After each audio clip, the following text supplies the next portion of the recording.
Hey there, tonight we descend into the dust and ruins of ancient Mesopotamia, where clay tablets baked by fire and buried by time whisper stories of catastrophe, stories of a plague that may have killed thousands, stories written in wedge-shaped marks pressed into wet clay over 4,000 years ago.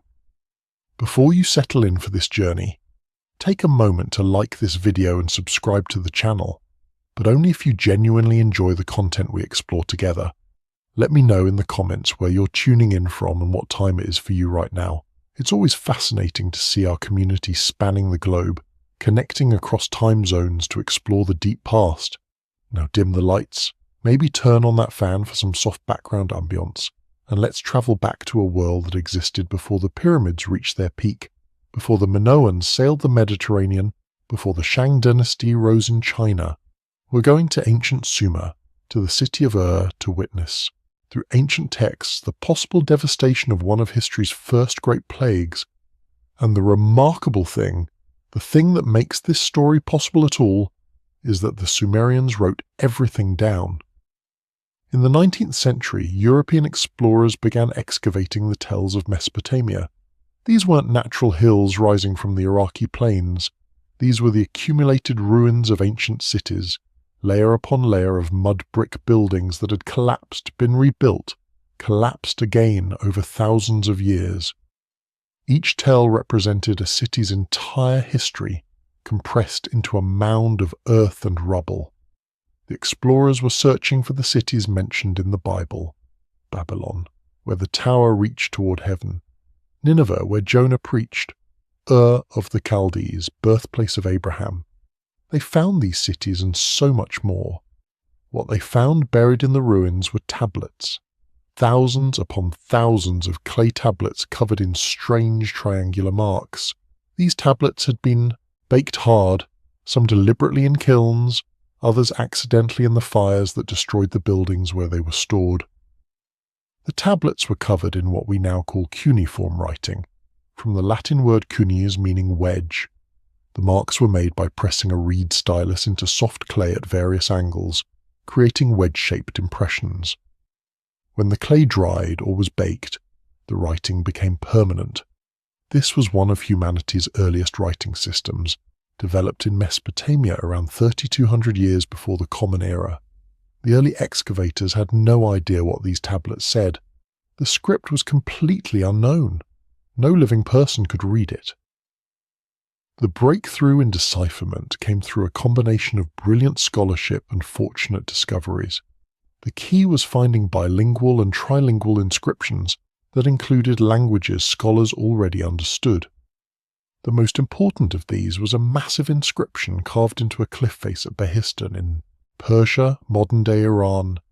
This inscription, created by the Persian king Darius the Great around 500 years before the Common Era, recorded the same text in 3 different languages and scripts: Old Persian, Elamite and Babylonian, all written in cuneiform.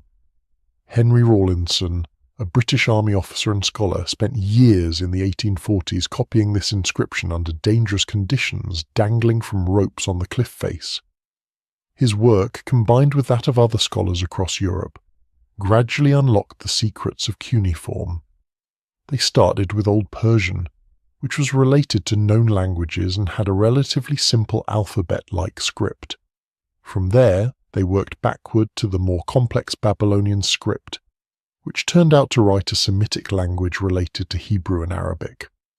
This language the scholars called Akkadian, after the ancient empire of Akkad. But beneath Akkadian lay something even older, references in Akkadian texts to an earlier sacred language. Bilingual dictionaries listing Akkadian words alongside words in this older tongue, and purely monolingual texts in this mysterious language that seemed to underlie all of Mesopotamian civilization. This was Sumerian, a language unlike anything else in the world, with no known relatives, spoken by a people who had vanished from history so completely that even their name had been forgotten. The Sumerians called their land Kian-Gir. The Akkadians who came after them called it Sumer, meaning the land of the civilized lords, and civilized they were, in ways that would have seemed almost magical to other peoples of their time. The Sumerians invented writing itself, not to record poetry or history initially, but for the mundane purpose of tracking grain and livestock. Temple administrators needed to know how much barley was in the storehouse, how many sheep belonged to the god who had received what rations. They developed a system of pictographs, little drawings, representing objects and concepts. A picture of a head meant head, a picture of a bowl meant food or ration. But human language is more complex than pictures alone can handle. You can draw a sheep, but how do you draw the concept of shepherding? How do you write someone's name? The Sumerians solved this through the rebus principle, using pictures to represent sounds rather than things. The picture for arrow, pronounced ti in Sumerian, could also represent the word ti meaning life, even though life and arrow had nothing to do with each other. This phonetic breakthrough transformed writing from a limited accounting tool into a system that could record anything that could be said. By the middle of the 3rd millennium before the Common Era, Sumerian scribes were writing everything. Administrative records, yes, thousands upon thousands of them, tracking every aspect of the economy. But also legal documents, royal inscriptions, hymns to the gods, mathematical exercises, medical, prescriptions, astronomical observations, proverbs, jokes, love songs, lamentations for destroyed cities. The Sumerians were compulsive record keepers. If it happened, they wrote it down. If they thought it, they wrote it down. And because clay tablets are remarkably durable, especially when baked by fire, these records survived. Modern scholars estimate that perhaps 500,000 cuneiform tablets have been excavated from Mesopotamian sites. Many more remain buried. Of those excavated, only a fraction have been published and translated. The work of reading and understanding these texts continues, with new discoveries and new interpretations appearing regularly. Every year brings new insights into Sumerian civilization, new details about how they lived, what they believed, what they achieved, what they suffered. The Sumerian civilization emerged in southern Mesopotamia, the land between the Tigris and Euphrates rivers, in what is now southern Iraq. This was not an easy land to live in. It received little rainfall, had no timber, no stone for building, no metal ores. The summer heat was brutal. Dust storms were frequent. The rivers flooded unpredictably, sometimes catastrophically. Yet the Sumerians not only survived here but thrived, creating one of the world's first urban civilizations. The secret was water management. The rivers provided water, but it had to be controlled and distributed through irrigation canals. The Sumerians became masters of hydraulic engineering, building complex networks of canals, levees, and reservoirs. This allowed them to cultivate the rich alluvial soil of the river valley, growing barley and dates in abundance.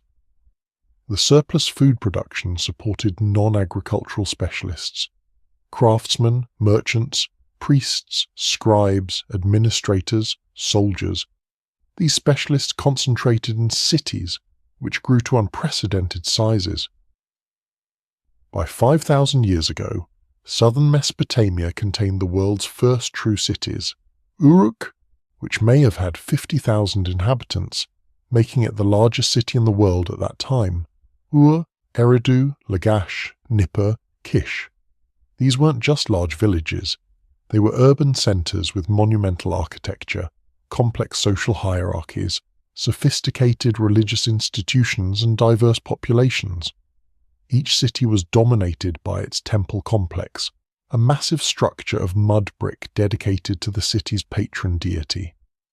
These temples weren't just religious centers, they were economic powerhouses, controlling vast estates, employing thousands of workers, managing trade networks that stretched from the Indus Valley to the Mediterranean. The temple complexes evolved into ziggurats, those distinctive stepped pyramids that became the iconic architecture of Mesopotamia. A ziggurat was essentially a temple built on top of a massive platform, which itself was built on another platform, creating a stepped structure that could rise over 100 feet high. The ziggurat represented the mountain home of the gods, brought down into the flat river valley. Climbing the ziggurat stairs was a ritual ascent from the human realm to the divine. But the Sumerians built more than monuments. They invented the wheel, revolutionizing transportation and pottery making. They invented the plough, dramatically increasing agricultural productivity. They invented the sailboat, enabling river and sea trade. They developed sophisticated mathematics based on a sexagesimal system, counting in base 60, which is why we have 60 minutes in an hour and 360 degrees in a circle. They studied the stars, tracking the movements of planets, predicting eclipses, developing a lunar calendar. They compiled the first known law codes, establishing written standards for justice. They created schools where young scribes spent years learning the complex cuneiform script.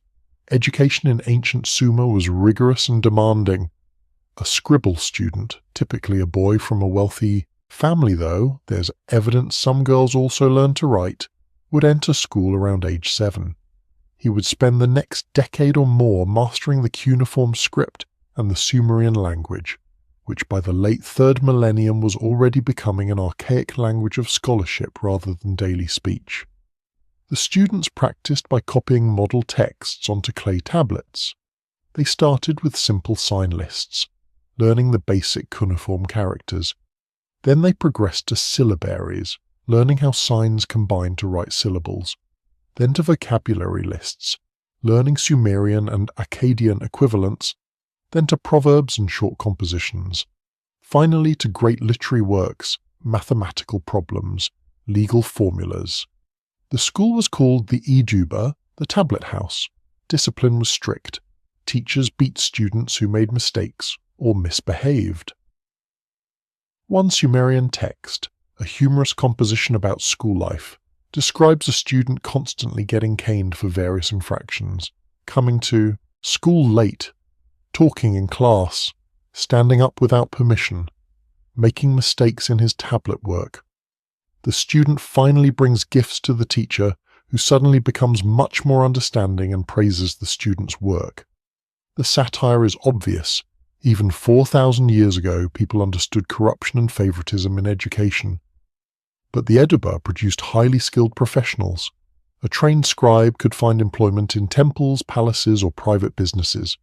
He could become an accountant, tracking grain deliveries and worker rations, a legal scribe, drafting contracts and recording court proceedings, a surveyor, measuring fields and calculating areas, a royal scribe, recording the king's decrees and military campaigns, or a scholar, copying and studying the great literary works, contributing to the preservation and transmission of Sumerian culture. This scribal culture meant that Sumerian civilization generated written records at an unprecedented scale. We know more about daily life in ancient Sumer than we do about most pre-modern civilizations. We can read letters between kings, shopping lists, divorce settlements, medical prescriptions, prayers, curses, the mundane and the sacred, all preserved in clay. And when catastrophe struck, when cities fell and populations died, the scribes recorded that too.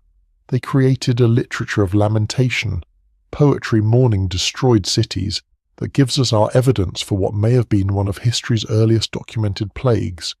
The city of Ur occupies a special place in Sumerian history and in the Western imagination. The Bible identifies it as Ur of the Chaldees, birthplace of Abraham, though the biblical Chaldees were actually a much later people. The identification of the biblical Ur with the Sumerian city is probable but not certain. Regardless, the Sumerian Ur was one of Mesopotamia's most important cities for over 2,000 years.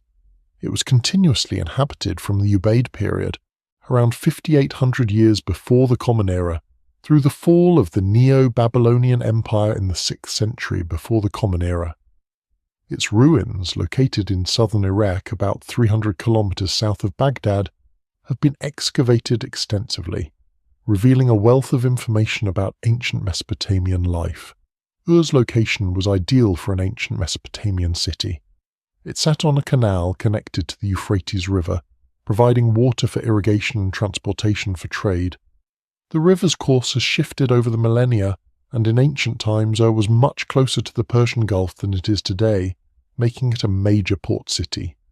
Ships arrived from Dilmun in Bahrain, Magan in Oman, even distant Meluha, which may have been the Indus Valley civilization.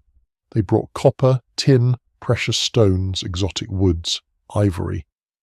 Ur's merchants traded Mesopotamian wool, grain, and manufactured goods for these imports. The city was ancient even when history began. The earliest levels excavated at Ur date to the 6th millennium before the Common Era, when it was a small farming village. By the early dynastic period, around 5,000 years ago, it had grown into a major city with monumental architecture. The royal cemetery of Ur, excavated by Leonard Woolley in the 1920s, contained the burials of Ur's kings and queens from this period. These graves held spectacular treasures: gold and lapis lazuli jewellery, musical instruments including the famous bull-headed lyre, ceremonial weapons, game boards, and evidence of human sacrifice, with attendants buried alive to serve their rulers in the afterlife. The royal cemetery burials show that Ur was already a wealthy, powerful city by 2,600 years before the Common Era.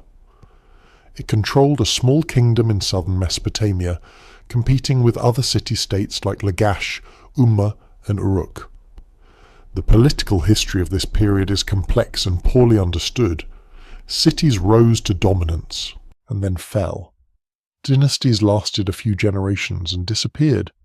Kings fought constant wars over water rights, border disputes, and simple territorial ambition. The Sumerian king list, a remarkable document we'll discuss later, attempts to bring order to this chaos by listing dynasties in sequence. But the reality was more complicated, with multiple kings ruling simultaneously in different cities. After the early dynastic period, Ur was conquered by the Akkadian Empire, the world's first multi-ethnic empire, founded by Sargon of Akkad around 4,300 years ago. The Akkadians were Semitic speakers who had been living alongside the Sumerians for centuries. Sargon united most of Mesopotamia under his rule, and Akkadian became the empire's administrative language, though Sumerian continued to be spoken and written. The Akkadian Empire lasted about a century and a half before collapsing around 4,200 years ago, possibly due to drought and the incursions of the Gutians, mountain peoples from the Zagros. After the Akkadian collapse, Mesopotamia fragmented into competing city-states again. Several Sumerian cities enjoyed brief periods of independence and prosperity. Lagash under its governor Gudea, who left numerous statues and inscriptions describing his pious building projects. Uruk under its king Utuhegel, who defeated the Gutians and claimed overlordship of Sumer, and then Ur, whose governor Ur-Nammu overthrew Utuhegel and founded what historians call the Third Dynasty of Ur, abbreviated Ur-Threed. The Ur-3 period, lasting from approximately 2112 to 2004 before the Common Era, was the last great flowering of Sumerian civilization. Ur-Nammu and his successors reunited most of Mesopotamia under Sumerian rule. They built on an unprecedented scale. They created a bureaucratic apparatus of extraordinary sophistication. They sponsored a renaissance of Sumerian literature and scholarship. For about a century, Ur was the capital of an empire stretching from the Persian Gulf to the mountains of Turkey, from the deserts of Syria to the Iranian plateau. And then it fell catastrophically in circumstances that may have involved one of history's earliest documented plagues. The Third Dynasty of Ur was founded by Ur-Nammu, who came to power around 2112 before the Common Era. The exact circumstances are unclear. He was apparently a governor under Utuhegel of Uruk, but he rebelled or simply took power when Utuhegel died. Ur-Nammu claimed the title King of Sumer and Akkad, deliberately invoking the memory of Sargon's empire and positioning himself as the legitimate ruler of all Mesopotamia. He backed this claim with military force, conquering or coercing most of the region's cities into submission. But Ur-Nammu was more than a conqueror. He was a builder and a lawgiver. His most visible achievement was the Great Ziggurat of Ur, one of the best preserved ziggurats in Mesopotamia. This massive structure, dedicated to the moon god Nana, Ur's patron deity, originally stood about 70 feet tall with a base measuring over 200 feet on each side. It was built entirely of mud brick, millions of bricks laid by thousands of workers over years of construction. The core was solid brick. The exterior was faced with baked bricks set in bitumen, creating a weatherproof surface. The ziggurat had 3 terraces, connected by monumental staircases that converged at the top, where a temple to Nana crowned the structure. The ziggurat was both a religious monument and a political statement. It demonstrated Ur's wealth and power. It employed a large workforce, integrating them into the state economy. It proclaimed the king's piety and his special relationship with the gods, and it created a permanent landmark, visible for miles across the flat Mesopotamian plain that would endure for millennia. Today, over 4,000 years later, the Ziggurat of Ur still stands, albeit partially reconstructed, a testament to Sumerian engineering and ambition. Ur-Nammu also promulgated one of history's earliest law codes, the Code of Ur-Nammu. This wasn't the first Mesopotamian law code. There were earlier ones, but it's the oldest for which we have substantial text. The code was written in Sumerian and established standards for justice throughout Ur's domains. It began with a prologue praising the gods and describing how Ur-Nammu had brought justice and order to the land. Then it listed specific laws covering various offences: murder, robbery, assault, sexual crimes, property disputes, slavery issues. What's remarkable about the Code of Ur-Nammu is that it emphasized compensation rather than retribution. Unlike the later Code of Hammurabi with its eye for an eye philosophy, Ur-Nammu's code generally prescribed monetary fines for injuries. If a man cuts off another man's foot, he pays 10 shekels of silver. If he cuts off his nose, he pays 2/3 of a min. This approach suggests a relatively sophisticated legal system focused on maintaining social order through fair compensation rather than violent revenge. Ur-Nammu ruled for about 18 years before dying in battle. Later tradition claimed he was abandoned by his army and killed. His body was recovered and brought back to Ur for burial with full royal honours. His son Shulgi succeeded him and would rule for an astonishing 47 years, transforming Ur from a regional power into a true empire. Shulgi is one of the most interesting figures in ancient Mesopotamian history. He claimed to be a warrior, a scholar, a musician, an athlete. His royal hymns, texts written in the first person glorifying his achievements, portray him as the ideal king, strong but merciful, learned but pious, victorious in war but devoted to justice and peace. How much of this was propaganda and how much reality we can't know, but Shulgi's achievements were real enough. He completed the ziggurat his father had begun. He conducted military campaigns that extended Ur's control deep into Iran and north along the Tigris. He established a network of fortifications and garrison cities to defend the empire's borders and trade routes. He built roads with rest houses for travellers, facilitating communication and commerce. He standardized weights and measures throughout the empire, making trade easier and more reliable. He reformed the calendar, creating a unified system for dating administrative documents. But Shulgi's most significant achievement was creating what may have been the world's first true bureaucratic state. The Ur-III administration was extraordinarily centralized and sophisticated. The empire was divided into provinces, each governed by an official appointed by and answerable to the king. These governors oversaw local affairs but reported regularly to the capital. Below them were layers of administrators managing specific aspects of the economy: agriculture, livestock, manufacturing, labor allocation, trade, taxation. Everything was recorded. Tens of thousands of tablets from the Ur-III period survive, documenting every conceivable transaction. A shepherd receives 50 sheep from the state and is responsible for their care. He delivers 15 lambs as increase. He slaughters 3 sheep for a festival. he transfers 12 sheep to another shepherd. All of this is recorded, dated, and filed. Workers receive daily rations of barley, oil, and wool, calculated precisely based on their age, sex, and occupation, all recorded. Merchants trade goods on behalf of the state, travelling to distant cities, returning with imports, all recorded. This obsessive record-keeping served multiple purposes. It allowed the state to track resources with unprecedented precision. It created accountability, making officials responsible for what they controlled. It facilitated planning, letting administrators know what resources were available for various projects. And it created an archive, a repository of information that could be consulted when disputes arose or when precedents were needed. The Arthur economy was a command economy. The state, meaning primarily the temples and the royal palace, controlled most agricultural land, most livestock, most manufacturing.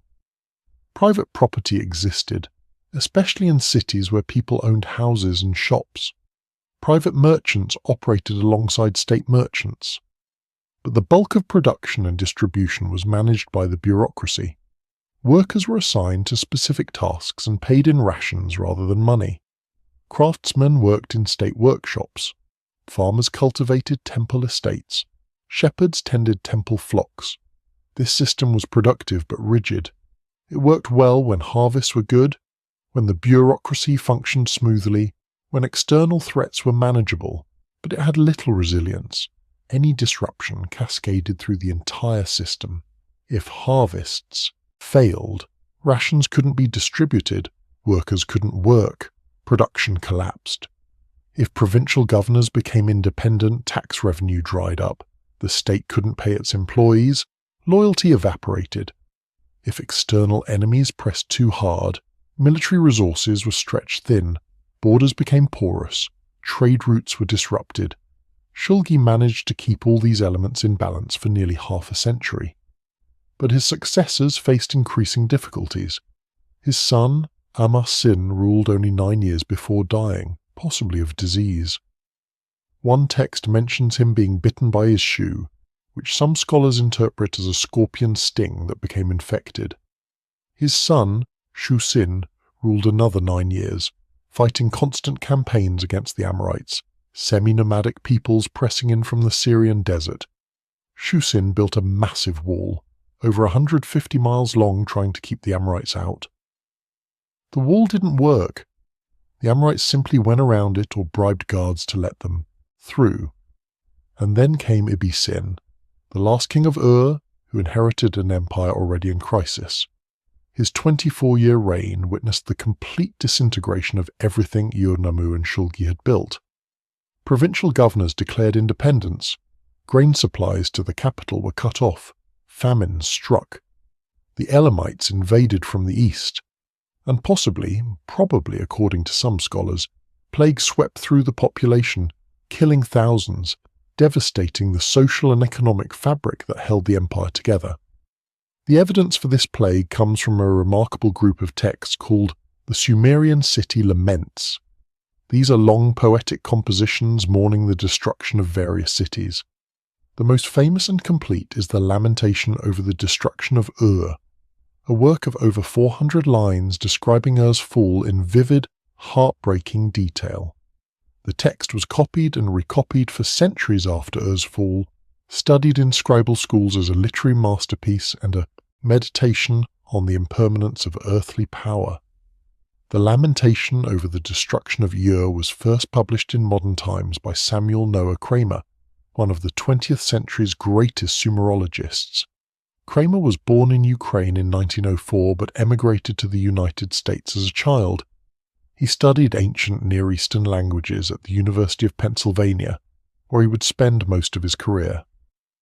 In 1937, with a fellowship from the Guggenheim Foundation, Kramer traveled to Istanbul to study Sumerian tablets in the Museum of the Ancient Orient. The museum held part of a collection of tablets excavated from Nippur, one of Sumer's holiest cities, which had been divided between Istanbul, Baghdad, and Philadelphia. Among these tablets were fragments of the lamentation over the destruction of Ur. Kremer copied them meticulously, comparing them with other fragments he had studied in Philadelphia. When he returned to the United States, he spent several more years collating all the known manuscripts, piecing together the text, working out difficult passages. In 1940, he published his edition, providing transliteration, translation, and commentary. It was groundbreaking work, making this important text accessible to scholars for the first time. The Lamentation is structured as 11 songs, or sections of varying length. It opens with a cosmic vision. The great gods, Anu and Enlil, the highest deities in the Sumerian pantheon, have decreed that must be destroyed. Their decision is absolute and irreversible. The text emphasizes this repeatedly. No prayer can change their minds. No sacrifice can appease them. Is doomed not because of anything specific the city did wrong, but because the gods have simply decided it is time for kingship to pass to another city. This reflects a distinctive aspect of Sumerian theology. The Sumerians believed that political power was given by the gods and could be taken away by the gods. Cities rose and fell according to divine will. The Sumerian king list, which we'll discuss shortly, is organized around this principle. Kingship descends from heaven to one city. That city rules for a time. Then the gods transfer kingship to another city. This happens again and again, with each city enjoying its moment of glory before falling. The Lamentation accepts this framework, but questions it emotionally. Yes, the gods decreed Ur's fall, but why? What did do to deserve this? And why must innocent people suffer for divine decisions they can't understand or influence? The second section introduces the goddess Ningal, wife of Nanna the moon god and patron goddess of She learns of the god's decision and is horrified. She pleads with Anu and Enlil to spare her city. She describes Ur's beauty, its piety, its devotion to the gods. She offers to do anything to save it. The gods refuse. Must fall. Ningal is devastated. The text describes her weeping, tearing her hair, beating her breast. She runs through streets, lamenting what is about to happen, but powerless to prevent it. Then the storm comes. The Lamentation describes a terrible storm sweeping over the land. But this is not a natural meteorological event. This is a divine weapon, a manifestation of the god's wrath. The storm is accompanied by fire and darkness. It brings death. The text uses vivid, disturbing imagery to describe its effects. People flee their homes in terror but find no refuge. The countryside offers no safety. Other cities are suffering the same fate. The storm, the text says, is over all of Sumer. Now here is where things get interesting from an epidemiological perspective. The Lamentation's description of death is unusual compared to typical ancient war poetry. War poetry usually describes battle, heroes fighting, armies clashing, cities besieged. When describing death, war poetry focuses on warriors dying gloriously or civilians killed in the sack of a city. The Lamentation describes something different. It describes mass death across all segments of society. Young and old, strong and weak, men, women, children. The text emphasizes that no one is spared. It describes people dying in their homes, in the streets, in the temples, bodies piling up at the gates of the city, corpses rotting where they fell because there are too many to bury, the stench of death pervading everything, survivors wandering lost, unable to help dying family members, mothers watching children die, children orphaned, households wiped out. The language is specific in ways that caught the attention of Herman van Stiphout, a Dutch scholar who studied these texts in the 1970s. Van Stiphout published a provocative paper in 1974 suggesting that the Sumerian city laments were describing plague, epidemic disease, not just the ordinary aftermath of war and conquest. He examined the Lamentation over the destruction of and other similar texts, analyzing the vocabulary used to describe death and destruction. What he found was that these texts used specific terms that in other Sumerian contexts referred to disease and epidemic. The phrase, cases of death, appears repeatedly. This phrase is technical vocabulary from Sumerian medical texts, referring to mortality from disease. The text describes the sickness spreading, which is not how you describe battle deaths. It mentions bodies being found everywhere, in places where military action wouldn't reach. It emphasizes the speed and totality of death, striking entire households simultaneously. Van Stiffhout's interpretation was controversial. Many scholars preferred to read the laments as poetic, possibly exaggerated descriptions of military defeat and its aftermath. War does bring death, famine, and disease. Separating one cause from another in ancient poetry seemed impossible.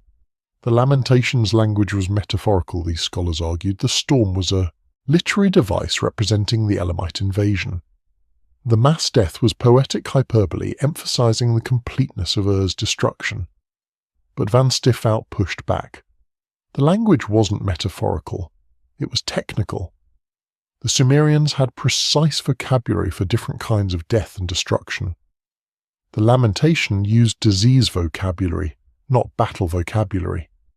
Moreover, the pattern repeated across multiple city laments. The lamentation over the destruction of Sumer and Akkad, describing events centuries earlier, used similar language. The lamentation over Nippur, the lamentation over Eridu, all these texts emphasized mass mortality, bodies piling up, death striking indiscriminately. This consistency suggested the texts were describing a real phenomenon, something the Sumerians had experienced repeatedly: epidemic disease. Modern scholarship has increasingly accepted that Van Stiffhout was at least partially right. The lamentation over the destruction of Ur probably does describe plague or epidemic disease as a component of Ur's fall. This doesn't mean plague was the only factor. The Elamite invasion definitely happened. The text describes foreign enemies sacking the city, which matches other historical evidence. Famine was clearly involved. The texts mention starving people, failed harvests, desperate hunger. But epidemic disease was also part of the catastrophe, possibly a major part. Let's look at some specific passages from the Lamentation to see what evidence exists. In the 7th song, the text describes conditions in Ur during the catastrophe. Bodies were piled in heaps, the text says, at the gates and in the broad streets. Blood flowed like water in the narrow streets and the broad streets. Corpses dissolved like fat in the sun. The slain were everywhere, lying unburied.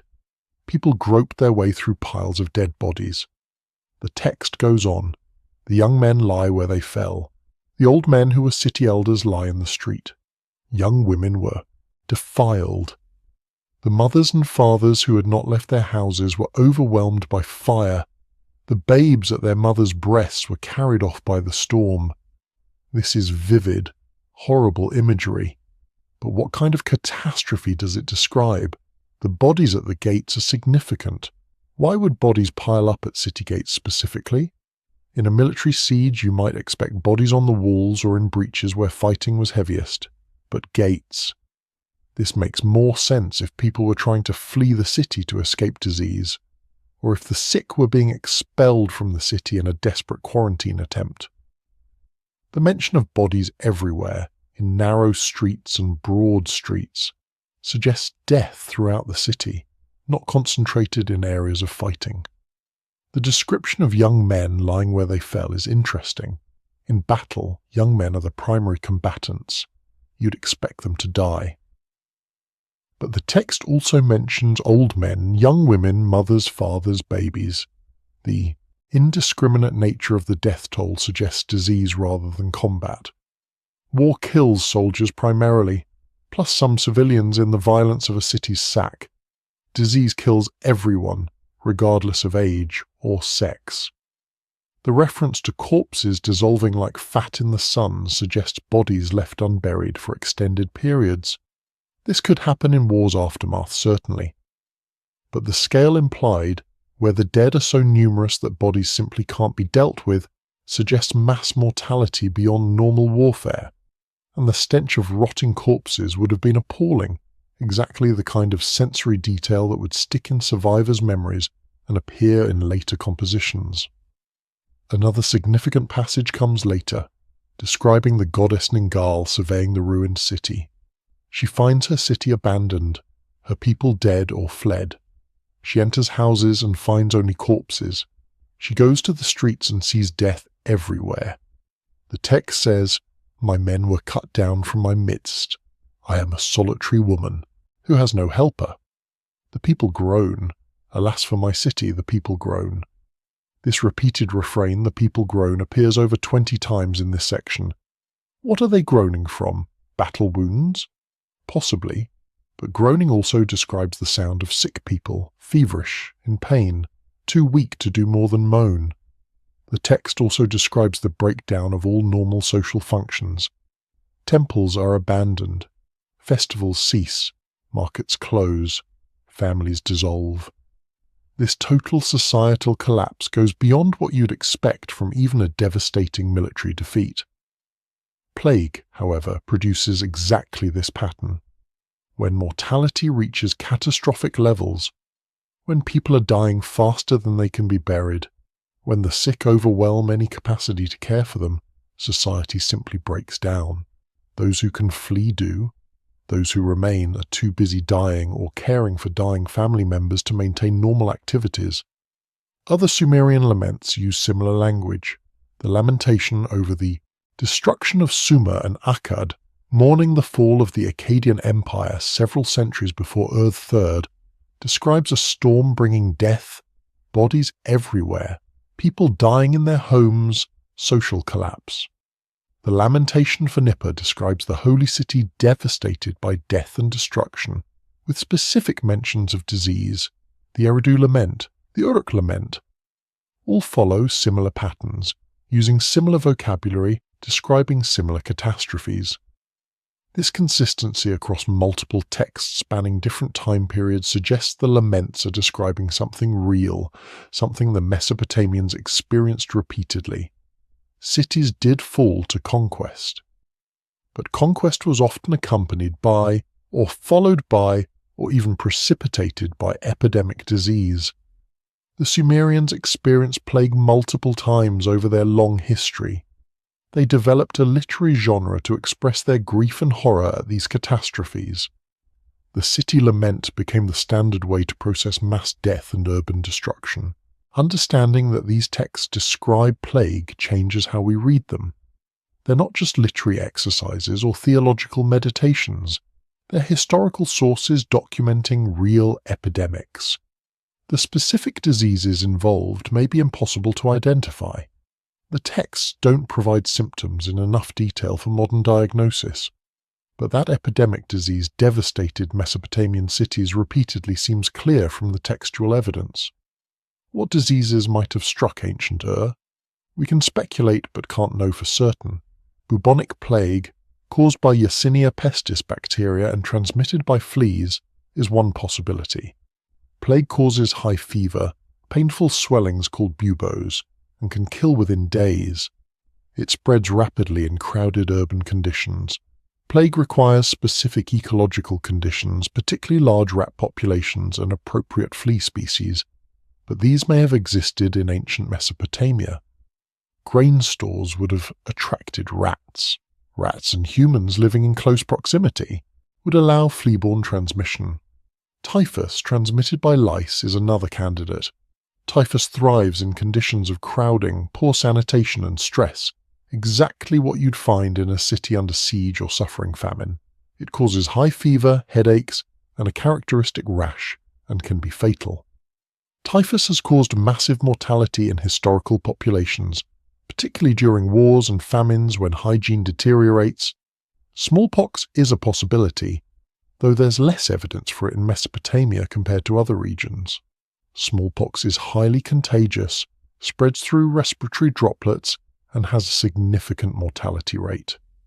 It was endemic in many pre-modern societies and caused periodic epidemics when enough susceptible individuals accumulated. Cholera, spread through contaminated water, could cause rapid death from dehydration and would spread easily in a city whose water infrastructure had broken down. Or it could have been something we no longer see, a disease that has since evolved into a milder form, gone extinct or been eradicated. The historical record contains descriptions of many epidemics that don't match any modern disease. Ancient diseases filtered through ancient descriptions are notoriously difficult to diagnose. Different populations describe symptoms differently. Diseases evolve. Co-infections complicate presentations. Without modern diagnostic tools, ancient descriptions based purely on observation can match multiple possible diseases. What we can say is that whatever disease or diseases struck they killed on a massive scale. The Lamentations' descriptions of mass mortality are too specific, too consistent with plague patterns to be purely metaphorical. And when we combine the textual evidence with the historical context, a picture emerges of a perfect storm: environmental stress, economic strain, political instability, famine, and epidemic disease, each factor amplifying the others, creating a cascade of catastrophes that overwhelmed Ur's capacity to respond. The Mesopotamians understood that the gods could send disease. They had an entire pantheon of deities associated with plague, pestilence, and death. The most important was Nergal, though he was also known by other names, including Era and Meslamtea. Nergal was the lord of the underworld, ruling over Kur, the dark realm where the dead went. But he was more than just a god of death. He was specifically the god of violent, inflicted death. War, plague, famine, fever, anything that killed suddenly and in large numbers. Nergal's main cult center was at Kutha, a city in central Mesopotamia. His temple there, called the Meslam, was one of the region's most important religious sites. Pilgrims came from across Mesopotamia to worship Nergal and seek his protection, because while Nergal was feared as a bringer of death, he was also invoked for protection against the very disasters he caused. This dual nature was typical of Mesopotamian. Plague gods, they caused disease but could also be petitioned to stop it. The mythology surrounding Nergal is complex and evolved over time. In his earliest appearances in the early dynastic period, he's called Meslamtea, he who comes forth from the Meslam named after his temple. He was associated with the scorching summer sun, whose intense heat could kill crops and sicken people. This solar connection linked him to disease, since fever was understood as excessive internal heat. Over time, Meslamtea merged with other deities, eventually becoming identified with Nergal. Nergal's most important myth is his marriage to Ereshkigal, the goddess who ruled the underworld. This story exists in multiple versions from different periods. In the Old Babylonian version, Nergal is invited to a feast in heaven, but insults Ereshkigal's messenger. Ereshkigal demands that Nergal be sent to the underworld to apologize. When he arrives, she falls in love with him and seduces him. They spend 7 days together, but then Nergal flees back to heaven.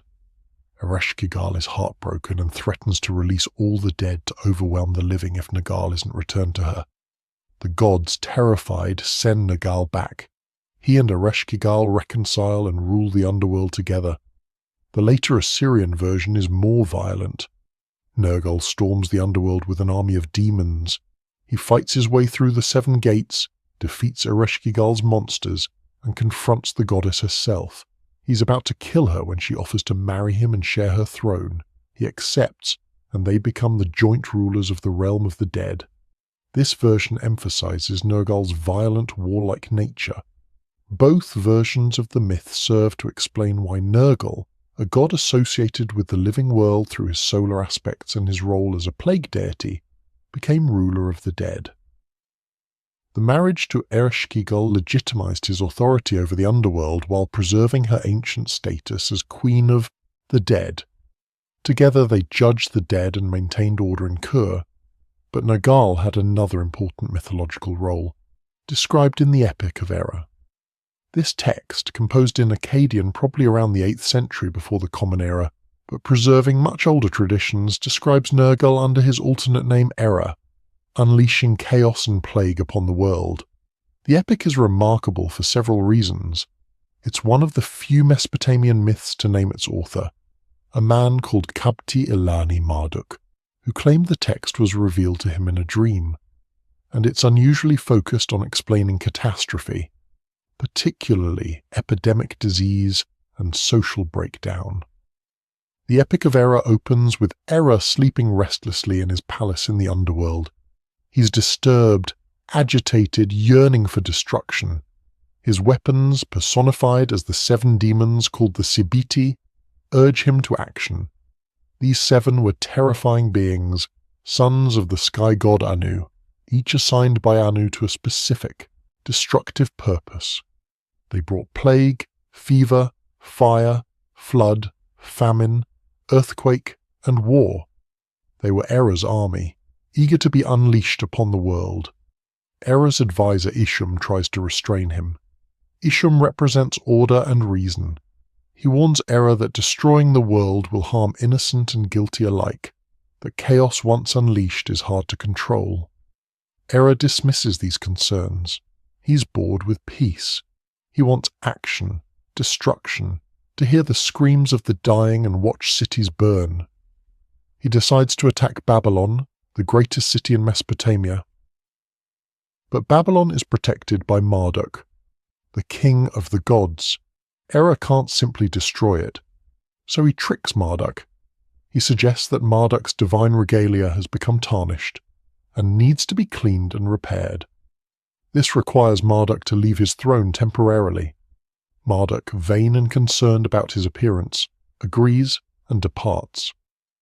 With Marduk gone, Era seizes control.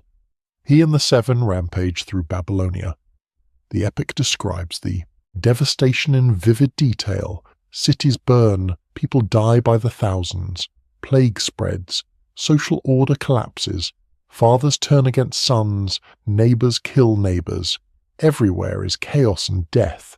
Era delights in the destruction, but as the catastrophe worsens, even he begins to have second thoughts. The scale of suffering disturbs him, and Ishum continues to argue for mercy. Finally, Ishum convinces Era to stop. Order is restored. Marduk returns. The survivors begin to rebuild, but the damage is done.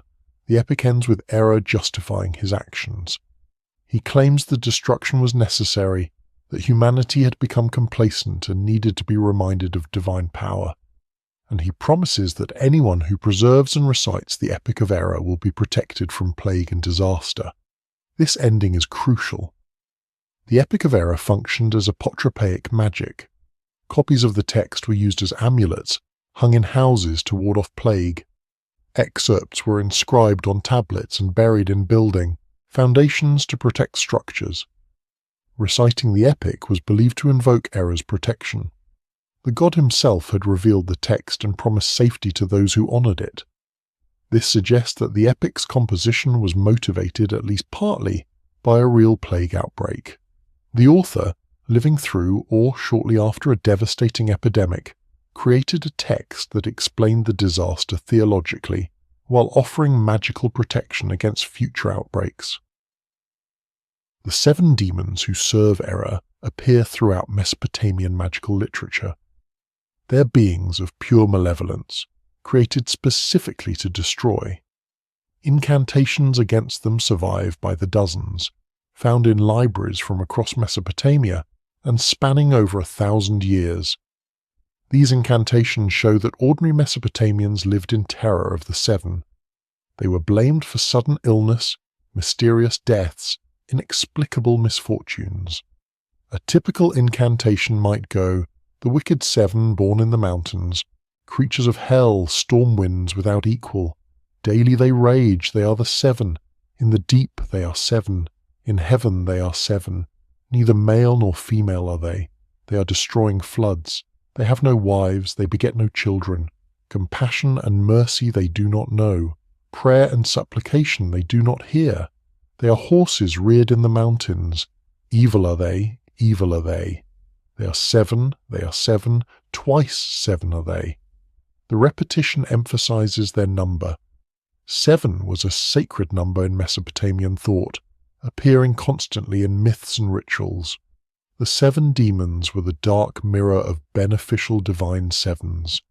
They couldn't be reasoned with or appeased through normal means. Protection required powerful magic, professional exorcists, elaborate rituals. These rituals survive in instructional texts that show exactly what Mesopotamian exorcists did to protect households from plague demons.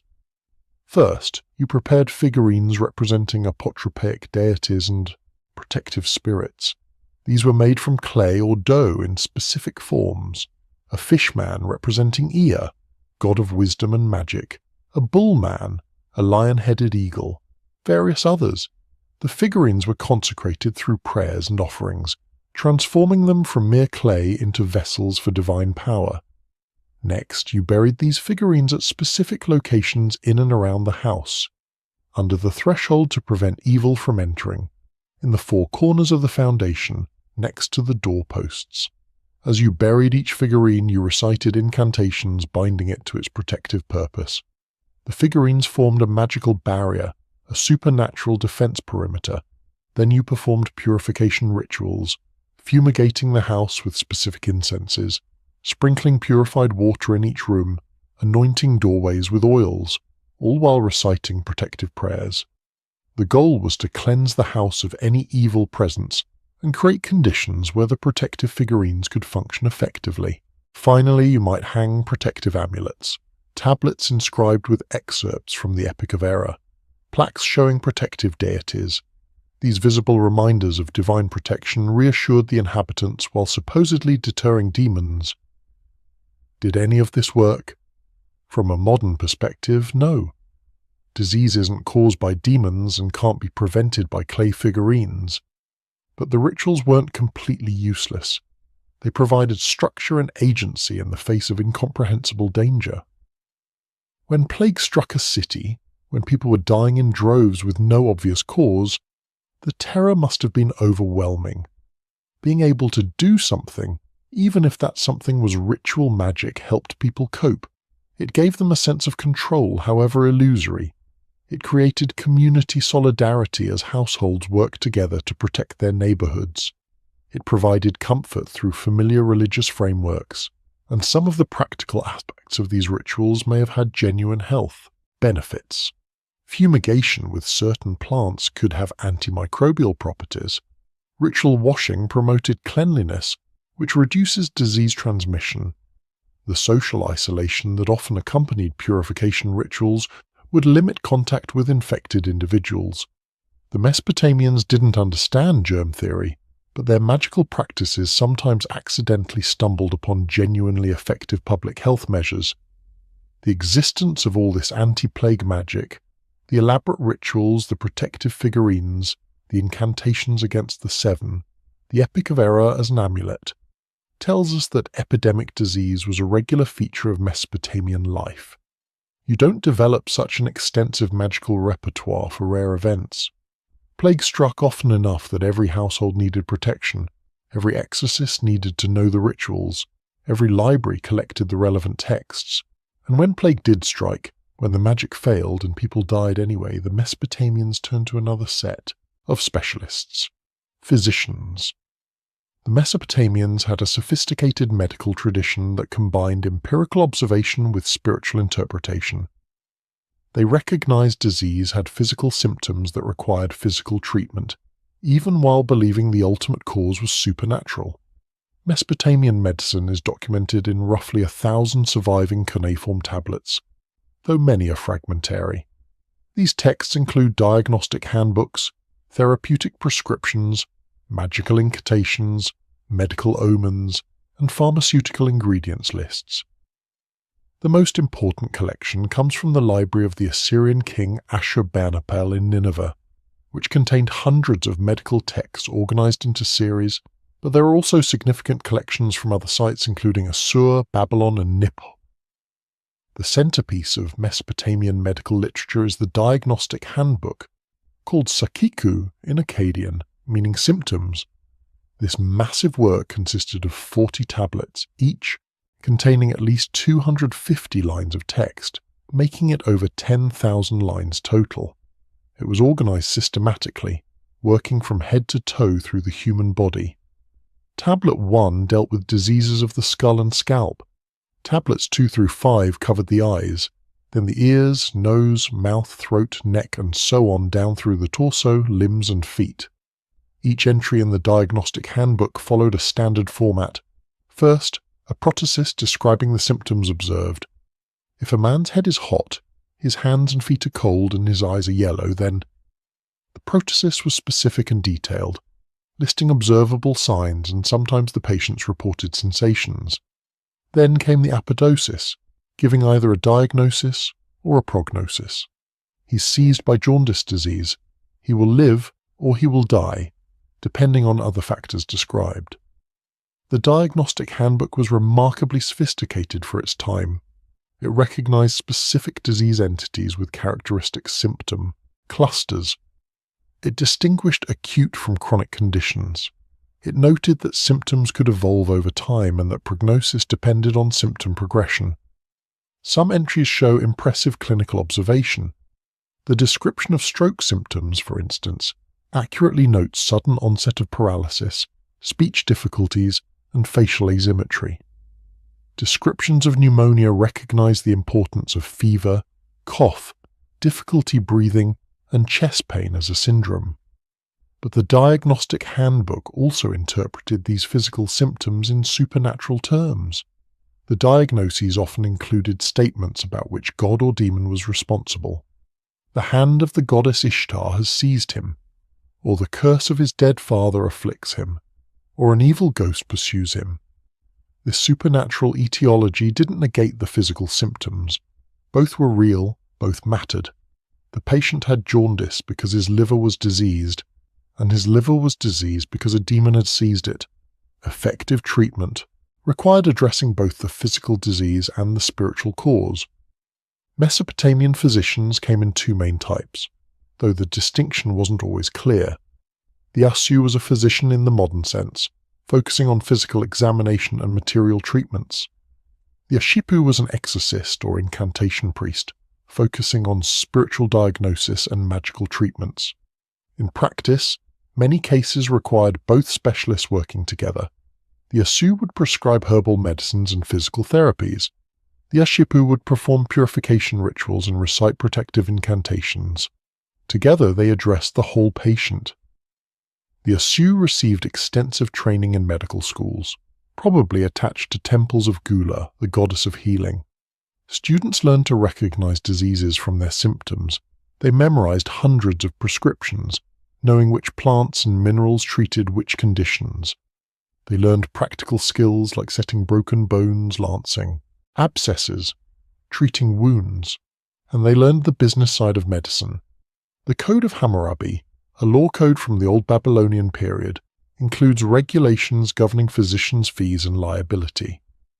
If a physician successfully treats a broken bone, he receives 10 shekels of silver. If he causes injury through negligence, he can be fined or mutilated. The Mesopotamian pharmacopoeia was extensive. Over 5,000 medical prescriptions survive in the cuneiform texts.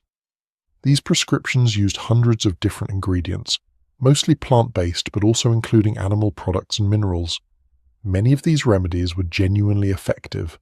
Willow bark, which contains salicylic acid, the active ingredient in aspirin, was used to reduce fever and pain. Opium poppy was used as an analgesic. Various herbs with antimicrobial properties treated infections. Honey was applied to wounds as an antiseptic. Prescriptions came in various forms: potions to be drunk, poultices to be applied. Externally, suppositories, enemas, fumigations, eye drops. The preparation methods were specific. Grind these ingredients into a powder.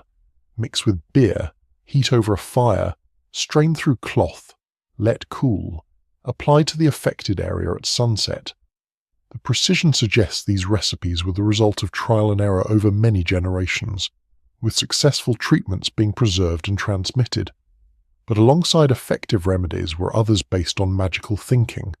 treating a scorpion sting with powdered scorpion, using red substances to treat bleeding, prescribing medicines based on symbolic associations rather than observed effects. The Mesopotamians couldn't always distinguish correlation from causation. If a patient happened to recover after receiving a particular treatment, that treatment would be considered effective, even if the recovery was coincidental.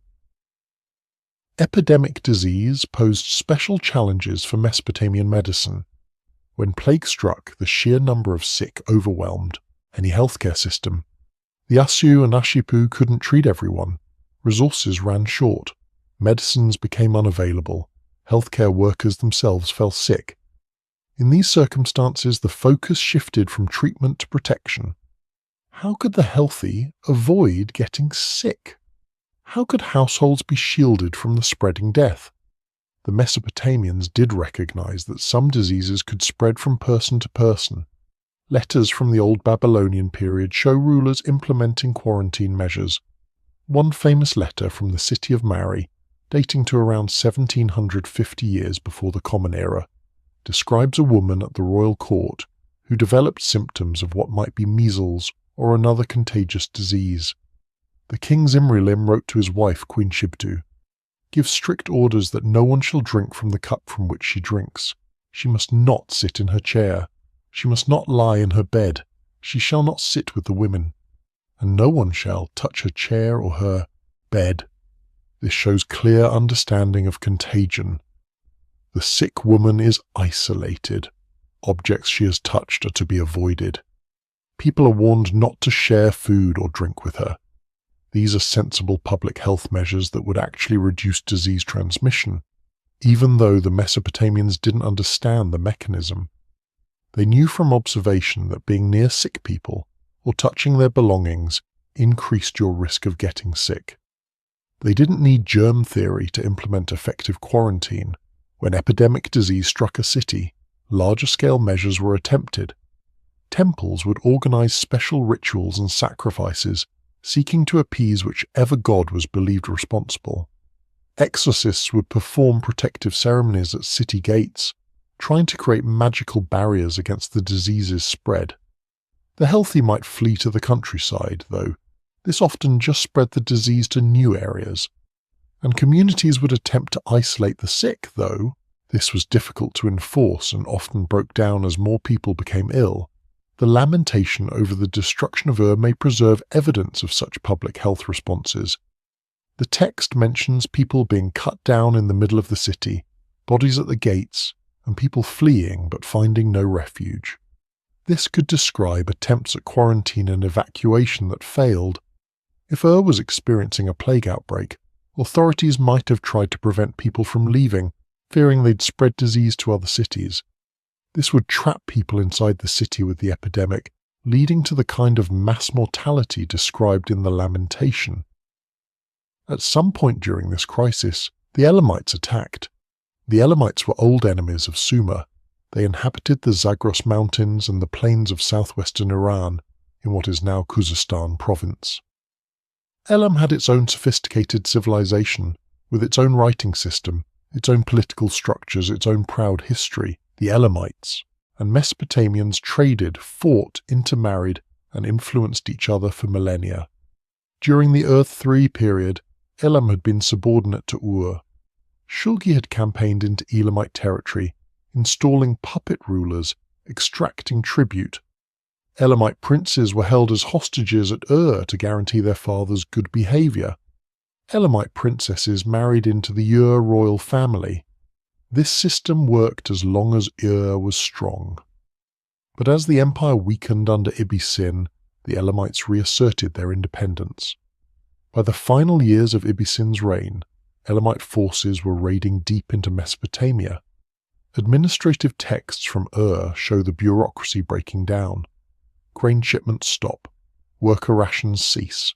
The tablets simply end, suggesting the scribal apparatus itself collapsed. Then there's archaeological evidence of destruction, a burned layer at many Ur III sites, and finally texts from later periods describing Ur's fall. The exact sequence of events is unclear. We don't have a detailed historical account, just fragments pieced together from various sources. What seems to have happened is that around 2004 before the Common Era, an Elamite army led by King Kendatu of the Shimashki dynasty marched on Ur. The city, already weakened by famine and possibly plague, couldn't mount effective resistance.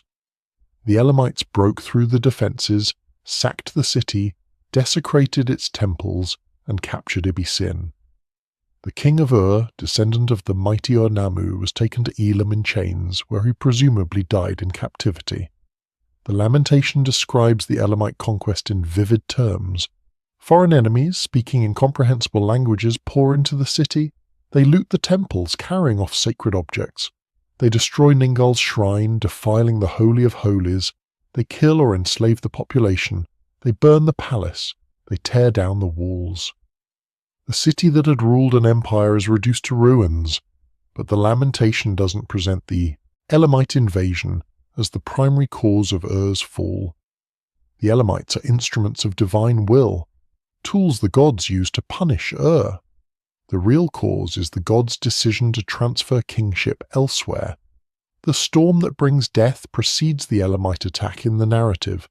The mass mortality happens before the foreign conquest. This suggests that in the minds of those who composed the lamentation, Ur fell primarily because of the storm, the plague, and only secondarily because of the Elamites. This interpretation makes historical sense. A city devastated by plague would be vulnerable to external attack. Its army would be depleted by disease, its defences undermanned, its population too sick or demoralized to resist effectively.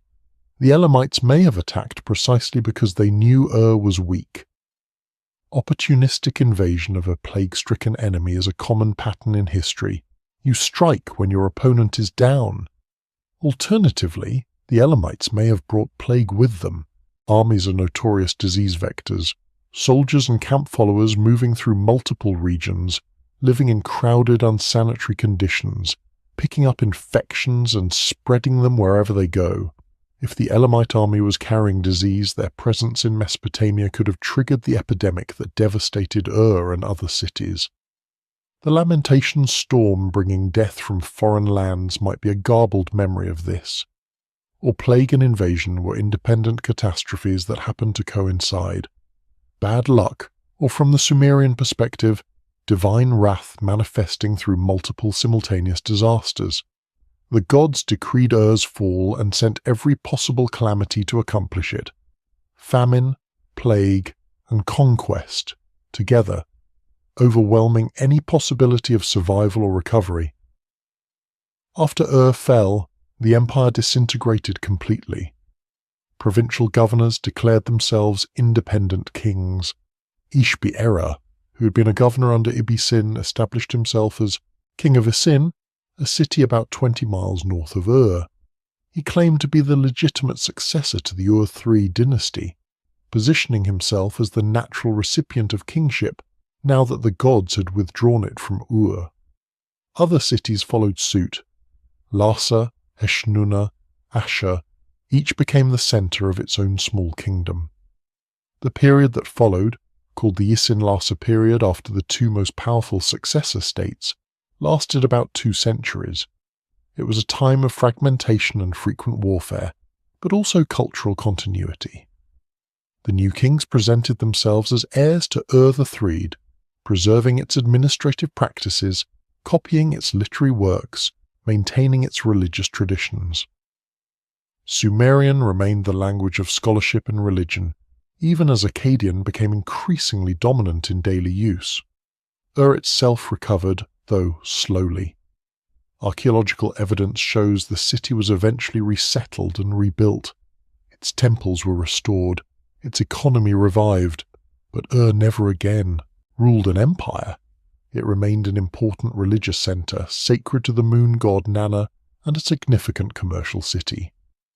Later kings, including the Neo-Babylonian ruler Nabonidus, in the 6th century before the Common Era, took interest in Ur's ancient monuments, repairing the ziggurat and excavating earlier structures to understand who had built them. The memory of Ur's fall and the Ur-the-Threed period persisted in Mesopotamian tradition. The lamentation over the destruction of Ur was copied and studied for centuries after the events it described. It became a classic of Mesopotamian literature, alongside the Epic of Gilgamesh and the Enuma Elish creation myth. Scribal students learned to read and write by copying sections of the lamentation. Scholars debated its meaning, and when later cities faced their own catastrophes, they composed new lamentations modelled on the Ur-text. This literary tradition meant that the experience of plague, of mass death, of societal collapse was preserved and transmitted across generations. Each new catastrophe recalled earlier ones. Each lamentation referenced previous lamentations, creating a chain of remembered suffering extending back to the earliest disasters. This cultural memory kept alive the awareness that cities could fall, that divine favour was temporary, that catastrophe could strike suddenly and completely. The Sumerian king list provides another perspective on Ur's fall and its historical significance. This remarkable document, known from multiple copies spanning several centuries, lists the kings who ruled in Mesopotamia from the legendary pre-flood period through the Old Babylonian period. The king list is organized around the concept of kingship as a divine gift that descends from heaven to one city at a time. Kingship begins in Eridu, the most ancient of Sumerian cities. After some time, it transfers to Bad Tibera, then to Larak, Sippar, and Shurupak. Then the flood sweeps over the land, destroying everything. After the flood, kingship descends again, this time to Kish. The king list then continues through successive dynasties in different cities: Uruk, Ur-Awan Hamazi, back to Uruk, to Ur again, to Adab, to Mari. The constant movement of kingship from city to city reflects the reality of ancient Mesopotamian politics, where different cities rose to dominance at different times. But it also serves a theological purpose. No city can claim permanent supremacy. Every dynasty eventually falls. Kingship is temporary, granted by the gods and withdrawn at their pleasure. The Ur-3 dynasty appears near the end of the oldest versions of the king list. The text lists 5 kings: Urnamu, Shulgi, Amasin, Shusin, and Ibisin, with their reign lengths totaling about a century. Then the formula that appears after each ended dynasty. Ur was defeated. Its kingship was carried off to Isin. This simple statement, Ur was defeated, contains the whole catastrophe. The 100-year empire ended. The city fell. Kingship passed elsewhere. Some versions of the king list that were compiled during the Isin dynasty end with the Isin kings, suggesting that Isin now held kingship. Later versions continue further, adding dynasties of Larsa, Babylon, and other cities as political power shifted. The king list thus became a living document, updated as history unfolded, each new dynasty adding itself to the sequence and thereby legitimizing its claim to rule. But the king list also contains material that is clearly not historical. The pre-flood section lists 8 kings who reigned for impossibly long periods. Alulim ruled for 28,800 years. Alaljar ruled for 36,000 years. The total for all 8 pre-flood kings is 241,200 years. These numbers are obviously symbolic, not literal. They may encode some other information using Sumerian numerical systems. They may simply represent the idea of immense antiquity, ages upon ages before the flood. The flood itself is a crucial structural element in the king list. It divides prehistory from history. Before the flood, kings reigned for tens of thousands of years. After the flood, reign lengths are shorter, though still implausibly long by realistic standards. The first post-flood kings reigned for hundreds of years, but as the list progresses into more recent times, reign lengths become more credible, dropping to decades rather than centuries. This gradual shortening of reigns parallels the biblical pattern where the long-lived antediluvian patriarchs give way to shorter-lived post-flood generations. The flood narrative appears in multiple Mesopotamian texts. The most famous is in the Epic of Gilgamesh, where the hero Gilgamesh seeks out Utnapishtim, the flood survivor who was granted immortality by the gods. Utnapishtim tells Gilgamesh the story of how the gods decided to destroy humanity with a flood, how he was warned by the god Ea, how he built a boat and saved his family and animals, how after 7 days the flood subsided and he offered sacrifice, and how the gods granted him eternal life. The story clearly influenced the biblical flood narrative, though there are significant differences in detail and theology. Another version appears in the Eridu Genesis, sometimes called the Sumerian flood story. This fragmentary text describes the creation of humans, the establishment of the first cities, and then the gods' decision to send a flood because humans were making too much noise. A pious king named Ziusudra is warned by the god Enki and builds a boat. The flood comes and destroys everything. Ziusudra survives and is granted immortality. The text breaks off before describing what happened next, but presumably civilization was re-established. These flood narratives served multiple purposes. They explained geological features, particularly flood deposits found at various Mesopotamian sites. They addressed theological questions about divine justice and human suffering. They marked a fundamental break in history, separating the primeval age from historical times, and they provided a framework for understanding catastrophe. The flood was the ultimate disaster, the total destruction from which humanity barely survived. All later catastrophes, however terrible, were lesser than the flood. When fell, when the Earthly Empire collapsed, survivors could interpret it through this framework. This was not the first time. Cities had fallen before, civilization had been destroyed before.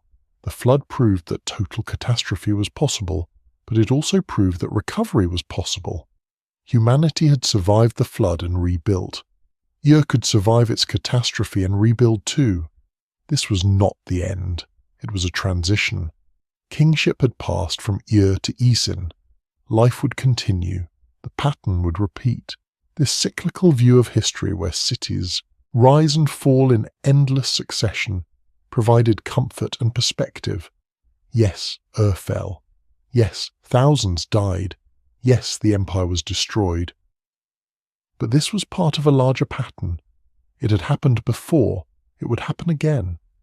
Nothing was permanent except the gods and their cosmic order. Human institutions, however grand, were temporary.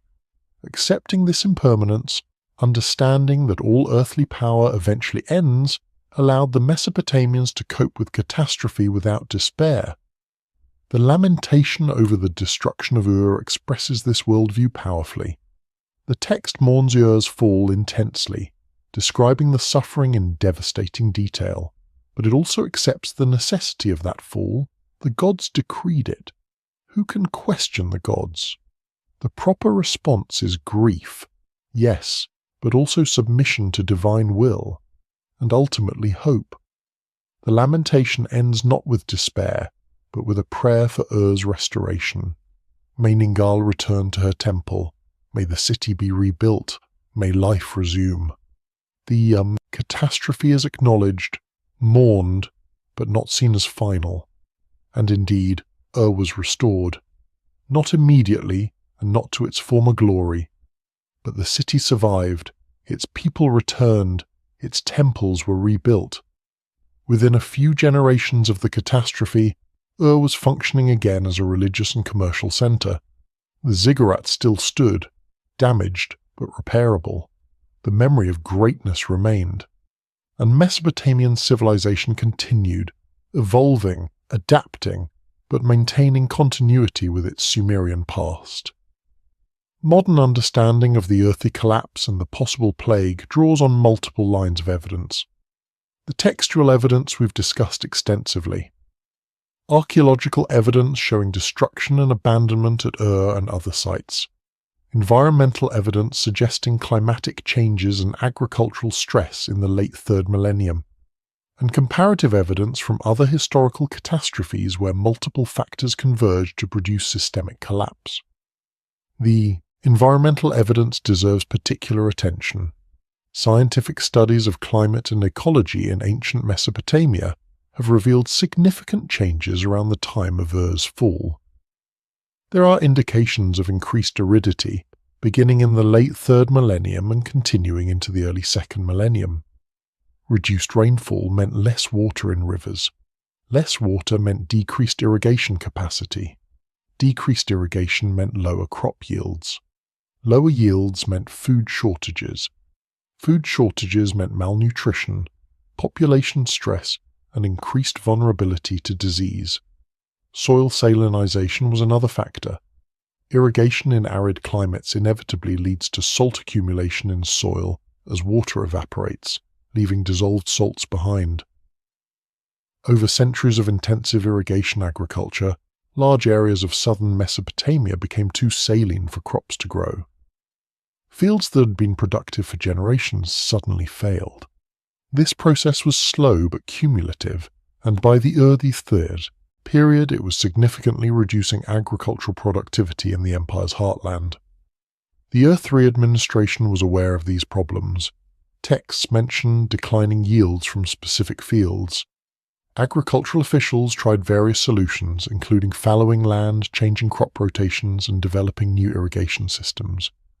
But these were palliative measures, not solutions to the underlying ecological problems. The Mesopotamian agricultural system was fundamentally unsustainable in the long term. It could support large populations for centuries, but it gradually degraded the environment it depended on. When environmental stress combined with political instability and possible epidemic disease, the result was catastrophic. The Ur-3 state had succeeded through centralized control and efficient management of resources. But this system had no redundancy, no capacity to absorb major shocks. When multiple shocks hit simultaneously, the system simply collapsed. Food couldn't reach cities. Workers couldn't be paid. Soldiers couldn't be supplied. Provincial governors defected. External enemies attacked, and the empire disintegrated. Could it have been prevented? Probably not, given the available technology and understanding. The environmental problems were structural, built into the system. The political problems stemmed from the empire's overextension and the difficulty of maintaining control over vast territories with ancient communication and transportation technology. The epidemic disease, if it occurred, couldn't be prevented or effectively treated with Bronze Age medicine. The Ur-3 rulers were not incompetent. They built an impressive empire and maintained it for over a century. But they faced challenges that exceeded their capacity to solve. The archaeological excavations at Ur, conducted primarily by Sir Leonard Woolley in the 1920s and 30s, revealed layers of occupation spanning millennia. Woolley's work, sponsored jointly by the British Museum and the University of Pennsylvania Museum, uncovered spectacular finds including the Royal Cemetery with its golden treasures and evidence of elaborate burial rituals. But beyond the spectacular, Woolley and subsequent archaeologists documented the everyday life of ancient Ur.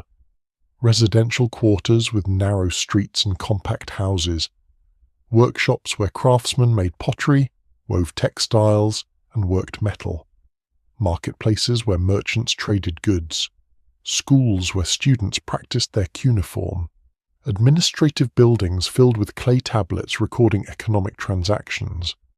The physical layout of Gur tells its own story. The city was roughly oval in shape, surrounded by massive walls punctuated by gates. Within the walls, different neighborhoods served different functions.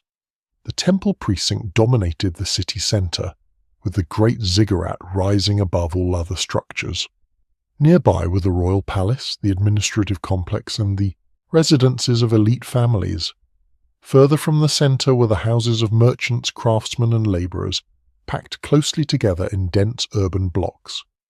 Beyond the walls lay the agricultural hinterland, a network of canals and fields that fed the urban population. The tablets found in Ur's houses and archives provide intimate glimpses of daily life. We can read letters between family members discussing business deals, marital arrangements, inheritance disputes. We can see school exercises where students practiced writing their names, copying proverbs, solving mathematical problems. We can examine legal contracts, recording loans, real estate sales, adoptions, divorces. We can study administrative records tracking temple income and expenditures, worker rations and festival preparations. This wealth of detail makes Ur one of the best documented cities of the ancient world. Among these mundane documents, the texts describing Ur's fall stand out for their emotional intensity. The lamentation over the destruction of Ur is not a dry historical chronicle. It is poetry of the highest order, employing sophisticated literary techniques to convey overwhelming grief. The text uses repetition for emotional effect, with certain phrases appearing dozens of times like a drumbeat of sorrow. It employs vivid sensory imagery, making readers feel the heat of fires, smell the stench of corpses, hear the cries of the dying.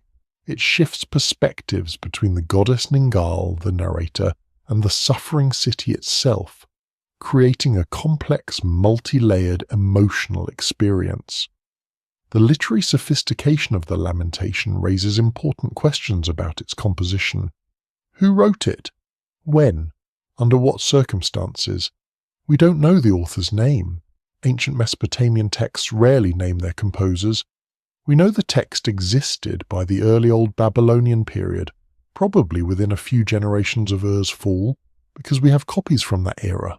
But whether it was composed immediately after the catastrophe by someone who witnessed it, or later by a scribe working from survivors' accounts, we can't determine. What we can say is that the composer was highly educated, deeply familiar with Sumerian literary traditions, and skilled at evoking emotion through language. The text shows knowledge of Ur's geography, its temples and neighborhoods. It shows understanding of religious theology, the relationships between gods, the protocols of divine decision-making, and it shows profound empathy for human suffering, an ability to articulate pain and loss that transcends its specific historical context.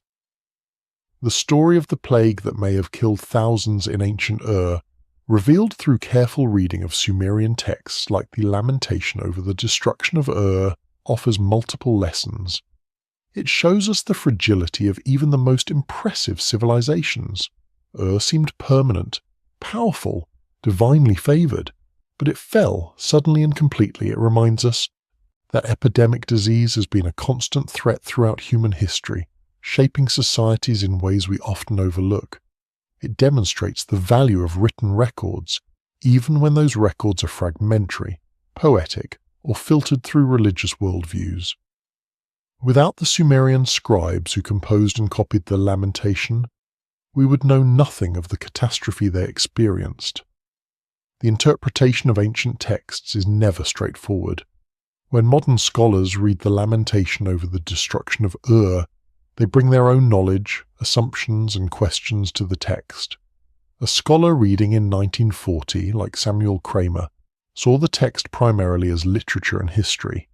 He was interested in establishing an accurate translation, understanding the historical events it described, and appreciating its literary qualities. He wasn't specifically looking for evidence of plague because epidemic disease wasn't a major focus of ancient history at that time. Herman Van Stiphout, reading the same text in 1974, brought different questions. The historiography of disease had advanced. William McNeill's influential book Plagues and Peoples, published in 1976, was about to argue that epidemic disease had shaped human history profoundly. Scholars were increasingly interested in environmental and biological factors in historical change. Van Stiphout looked at the Lamentations' language about death and disease with new eyes and saw patterns previous scholars had missed or dismissed. This demonstrates an important principle of historical scholarship. Our understanding of the past evolves as our questions change, as new methodologies develop, as different disciplines inform each other. The cuneiform tablets haven't changed. They've been sitting in museums for decades or centuries. But what we see in them changes as we change. New generations of scholars, armed with new tools and new perspectives, can extract new insights from ancient sources. DNA analysis represents one such new tool. In recent years, paleogeneticists have begun extracting and sequencing DNA from ancient human remains, including identifying pathogens in ancient bones and teeth. This technology has revolutionized our understanding of historical epidemics. We now know with certainty that bubonic plague caused the Black Death in medieval Europe, that smallpox decimated Native American populations after contact with Europeans, that tuberculosis has afflicted humans for thousands of years. Could similar analysis be applied to remains from ancient Ur? Potentially, though there are significant challenges. First, we would need well-preserved human remains from the right time period. The royal cemetery burials are too early, predating the Ur-3 period by several centuries. Remains from the Ur-3 period or the immediate post-collapse era would be needed. Second, preservation conditions would need to be favorable for DNA survival. DNA degrades over time, especially in hot climates. Southern Iraq's heat is not ideal for DNA preservation. Third, we would need to find remains showing signs of infectious disease or mass burial, which would be difficult to distinguish from other types of death archaeologically. Despite these challenges, future research might yield surprises. Archaeological techniques improve constantly. Sites are re-excavated with new methods. Museum collections are reassessed. New finds are made. It's possible that someday we'll have definitive proof of what disease, if any, struck ancient Ur. Until then, we rely on the textual evidence, the careful reading of Sumerian poetry, and the informed speculation of scholars who have dedicated their careers to understanding these ancient words. The story also shows how interdisciplinary scholarship can recover lost history. Understanding what happened to Ur required philologists who could read Sumerian, historians who could contextualize the texts, archaeologists who could excavate sites, environmental scientists who could reconstruct ancient climates, and medical historians who could recognize disease descriptions. Only by combining these different perspectives could scholars build a plausible reconstruction of events 4,000 years ago. And perhaps most importantly, the story reminds us of human resilience. The people who survived Ur's fall faced unimaginable horror. Their city destroyed, their families dead, their world shattered. Yet they survived, they rebuilt, they preserved their stories, they created literature from their trauma, transforming suffering into art. The lamentation over the destruction of Ur is not just a historical source. It's a testament to the human spirit, to our capacity to endure catastrophe and find meaning in it. When we read the lamentation today, we connect with that ancient grief. We feel the pain of mothers watching children die, of cities burning, of civilizations collapsing. But we also feel the hope, the determination to remember, the refusal to let the dead be forgotten. The Sumerian scribes who wrote these texts wanted future generations to know what happened. They wanted Ur's glory to be remembered alongside its fall. They wanted the stories of those who died to survive. They succeeded. 4,000 years later, we're still reading their words, still mourning with them, still marveling at what they achieved and grieving what they lost. The tablets they wrote, baked by the fires that destroyed their city, preserved by the dry Iraqi soil, excavated by archaeologists, translated by scholars, have brought their voices across the millennia. The plague that killed thousands in ancient Ur lives on in memory because the Sumerians wrote it down. This is the power of writing, of preservation, of cultural memory. The Sumerians invented writing to track grain and sheep, but they quickly realized it could do so much more. It could record laws and maintain justice. It could celebrate kings and appease gods. It could tell stories and teach wisdom. And it could bear witness to catastrophe, ensuring that even when everything else was destroyed, the memory remained. We live in an age of unprecedented information preservation. We generate more data in a day than the ancient Sumerians did in centuries. But will our records survive 4,000 years? Our digital files may be more fragile than clay tablets. Our hard drives will fail. Our formats will become obsolete. The cloud storage we trust may not exist in a few decades, let alone millennia. The Sumerians, ironically, may have created more durable records with their simple technology than we have with our sophisticated systems. But whether our specific records survive or not, the principle remains. We have a responsibility to remember, to record, to preserve. The past informs the present. The stories of those who came before guide us in facing our own challenges. When plague strikes now, we can look back to ancient Ur and see that humanity has faced pandemics before and survived. When civilizations seem to be collapsing, we can remember that collapse is not unprecedented, that recovery is possible, that the pattern of rise and fall has repeated throughout history.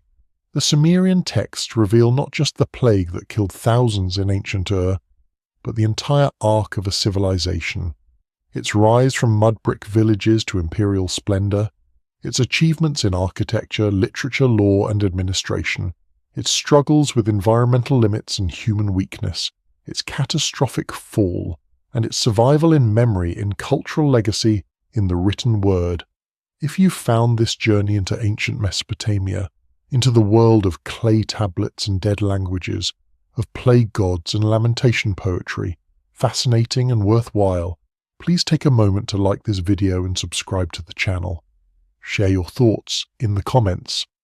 Tell me what aspects of Sumerian civilization you'd like to explore further.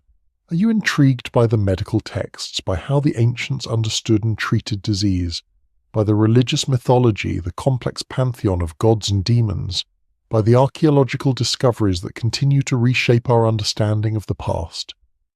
The story of ancient Ur and its plague is just one thread in the vast tapestry of human history.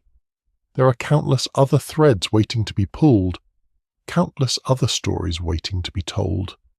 Every cuneiform tablet translated, every archaeological site excavated, every ancient mystery investigated, reveals more about who we are and where we came from. The past is not dead. It speaks to us constantly, if we know how to listen. Thank you for joining me on this exploration. Stay curious, keep learning, keep questioning, and remember that we are all connected to those ancient people who lived and died in Ur 4,000 years ago. Their stories are our stories. Their struggles are our struggles. Their hopes and fears, their joys and sorrows, their triumphs and tragedies resonate across time because we share a common humanity. Until next time. The archaeological excavations at Ur, conducted primarily by Sir Leonard Woolley in the 1920s and 30s, revealed layers of occupation spanning millennia.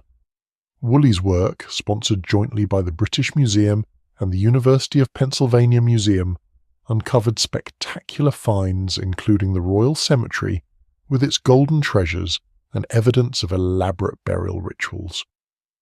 But beyond the spectacular, Woolley and subsequent archaeologists documented the everyday life of ancient Ur.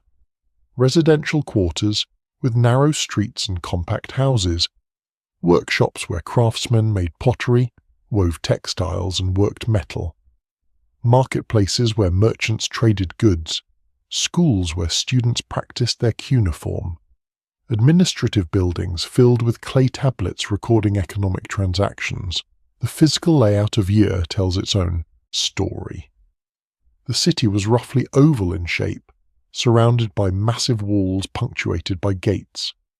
Within the walls, different neighborhoods served different functions. The temple precinct dominated the city center, with the great ziggurat rising above all other structures. Nearby were the royal palace, the administrative complex, and the residences of elite families. Further from the center were the houses of merchants, craftsmen, and laborers, packed closely together in dense urban blocks. Beyond the walls lay the agricultural hinterland, a network of canals and fields that fed the urban population. The tablets found in Ur's houses and archives provide intimate glimpses of daily life. We can read letters between family members discussing business deals, marital arrangements, inheritance disputes. We can see school exercises where students practiced writing their names, copying proverbs, solving mathematical problems. We can examine legal contracts recording loans, real estate, sales, adoptions, divorces. We can study administrative records tracking temple income and expenditures, worker rations and festival preparations. This wealth of detail makes Ur one of the best documented cities of the ancient world. Among these mundane documents, the texts describing Ur's fall stand out for their emotional intensity. The lamentation over the destruction of Ur is not a dry historical chronicle. It is poetry of the highest order, employing sophisticated literary techniques to convey overwhelming grief. The text uses repetition for emotional effect, with certain phrases appearing dozens of times like a drumbeat of sorrow. It employs vivid sensory imagery, making readers feel the heat of fires, smell the stench of corpses, hear the cries of the dying. It shifts perspectives between the goddess Ningal, the narrator, and the suffering city itself, creating a complex, multi-layered emotional experience. The literary sophistication of the lamentation raises important questions about its composition. Who wrote it? When? Under what circumstances? We don't know the author's name. Ancient Mesopotamian texts rarely name their composers. We know the text existed by the early Old Babylonian period, probably within a few generations of Ur's fall because we have copies from that era. But whether it was composed immediately after the catastrophe by someone who witnessed it, or later by a scribe working from survivors' accounts, we can't determine. What we can say is that the composer was highly educated, deeply familiar with Sumerian literary traditions, and skilled at evoking emotion through language. The text shows knowledge of Ur's geography, its temples and neighborhoods. It shows understanding of religious theology, the relationships between gods, the protocols of divine decision-making, and it shows profound empathy for human suffering, an ability to articulate pain and loss that transcends its specific historical context. The interpretation of ancient texts is never straightforward. When modern scholars read the lamentation over the destruction of Ur, they bring their own knowledge, assumptions, and questions to the text. A scholar reading in 1940, like Samuel Kramer, saw the text primarily as literature and history. He was interested in establishing an accurate translation, understanding the historical events it described, and appreciating its literary qualities. He wasn't specifically looking for evidence of plague because epidemic disease wasn't a major focus of ancient history at that time. Herman van Steenvoort, reading the same text in 1974, brought different questions. The historiography of disease had advanced. William McNeill's influential book Plagues and Peoples, published in 1976, was about to argue that epidemic disease had shaped human history profoundly. Scholars were increasingly interested in environmental and biological factors in historical change. Van Steenvoort looked at the Lamentations language about death and disease with new eyes, and saw patterns previous scholars had missed or dismissed. This demonstrates an important principle of historical scholarship. Our understanding of the past evolves as our questions change, as new methodologies develop, as different disciplines inform each other. The cuneiform tablets haven't changed. They've been sitting in museums for decades or centuries, but what we see in them changes as we change. New generations of scholars, armed with new tools and new perspectives, can extract new insights from ancient sources. DNA analysis represents one such new tool. In recent years, paleogeneticists have begun extracting and sequencing DNA from ancient human remains, including identifying pathogens in ancient bones and teeth. This technology has revolutionized our understanding of historical epidemics. We now know with certainty that bubonic plague caused the Black Death in medieval Europe, that smallpox decimated Native American populations after contact with Europeans, that tuberculosis has afflicted humans for thousands of years. Could similar analysis be applied to remains from ancient Ur? Potentially, though there are significant challenges. First, we would need well-preserved human remains from the right time period. The Royal Cemetery burials are too early, predating the Ur III period by several centuries. Remains from the Ur III period or the immediate post-collapse era would be needed. Second, preservation conditions would need to be favorable for DNA survival. DNA degrades over time, especially in hot climates. Southern Iraq's heat is not ideal for DNA preservation. Third, we would need to find remains showing signs of infectious disease or mass burial, which would be difficult to distinguish from other types of death archaeologically. Despite these challenges, future research might yield surprises. Archaeological techniques improve constantly, sites are re-excavated with new methods, museum collections are reassessed, new finds are made. It's possible that someday we'll have definitive proof of what disease, if any, struck ancient Ur. Until then, we rely on the textual evidence, the careful reading of Sumerian poetry, and the informed speculation of scholars who have dedicated their careers to understanding these ancient words. The Mesopotamians understood disease through a religious lens, but they were not irrational. They observed carefully, tracked patterns, learned from experience. When they saw that certain diseases spread from person to person, they implemented isolation measures. When they noticed that certain plants helped specific ailments, they preserved those recipes. When they recognized that some conditions had predictable courses, they documented those patterns in medical texts. Their theoretical framework was supernatural, but their practice was often empirically grounded. This combination of supernatural, explanation, and practical treatment characterized ancient medicine worldwide. The ancient Egyptians attributed disease to gods and demons, while developing sophisticated surgical techniques and pharmaceutical knowledge. The ancient Chinese understood illness as an imbalance of vital energies, while creating detailed catalogues of symptoms and treatments. The ancient Greeks, even after Hippocrates supposedly separated medicine from religion, still invoked healing gods and practiced temple medicine alongside rational therapeutics. The shift to purely naturalistic explanations of disease came gradually, over centuries. Even in early modern Europe, plague was often interpreted as divine punishment, alongside emerging theories about contagion and miasma. The germ theory of disease, now so fundamental to our understanding, only became established in the late 19th century. Before that, people understood that diseases spread but didn't know why. They implemented quarantines without understanding microorganisms. They recognized that cleanliness reduced illness without knowing about bacteria. In this context, the Mesopotamians' disease concepts don't seem so strange. They lacked microscopes and could not see the agents of infection, but they could see people getting sick after contact with other sick people.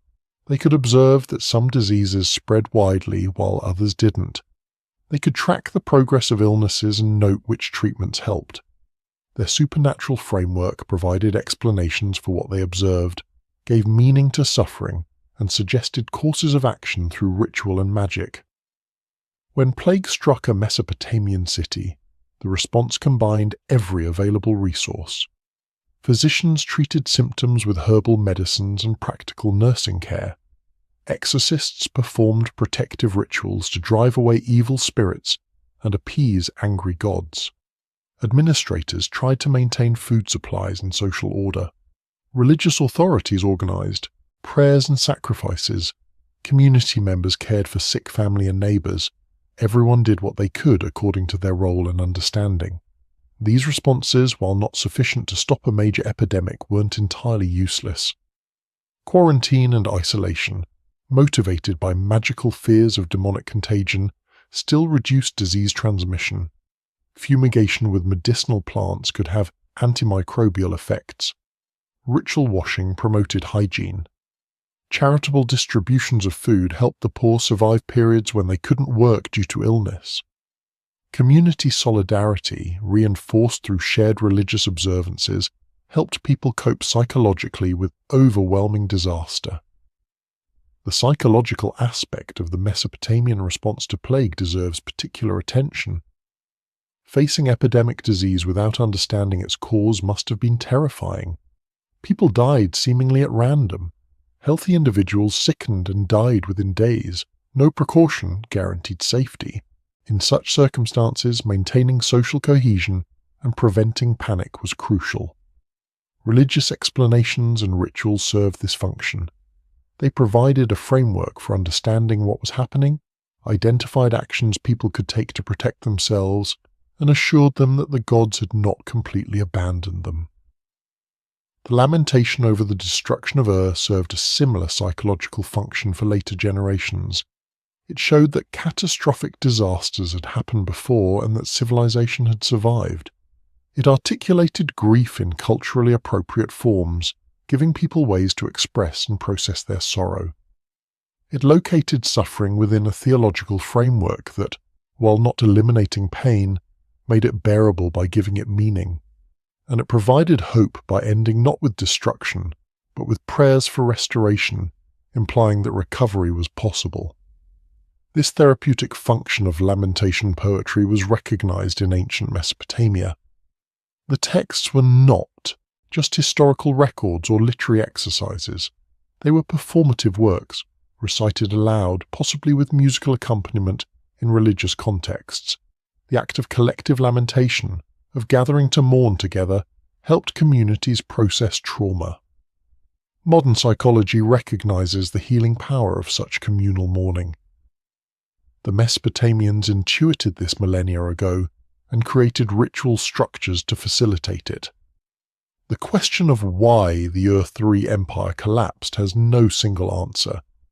Historians have proposed various theories emphasizing different factors. Some emphasize environmental causes, pointing to climate change and soil salinization. Others focus on political factors, the overextension of the empire, the difficulty of maintaining control over vast territories, the emergence of ambitious provincial governors. Still others stress military causes, the pressure from Amorites and Elamites, the exhaustion of military resources through constant campaigning. Herman van Stiphout's plague hypothesis adds another dimension to this debate. Epidemic disease could explain features of Ur's collapse that other theories struggle with. The speed of the disintegration, the completeness of the bureaucratic breakdown, the emphasis in later sources on mass death rather than military defeat, the sense of overwhelming catastrophe that pervades the lamentation. If plague did strike Ur and other cities in the Ur-3 empire, it would have created exactly the kind of cascading crisis that destroyed the state. But plague alone couldn't have destroyed Earth. A healthy, well-governed, economically robust empire could have weathered even a major epidemic. Cities would suffer, populations would decline, but the state would survive and recover. For plague to be catastrophic, the empire had to be already weakened by other stresses. This is where the environmental and political factors come in. They created the conditions where plague could be devastating rather than merely harmful. Imagine the sequence of events.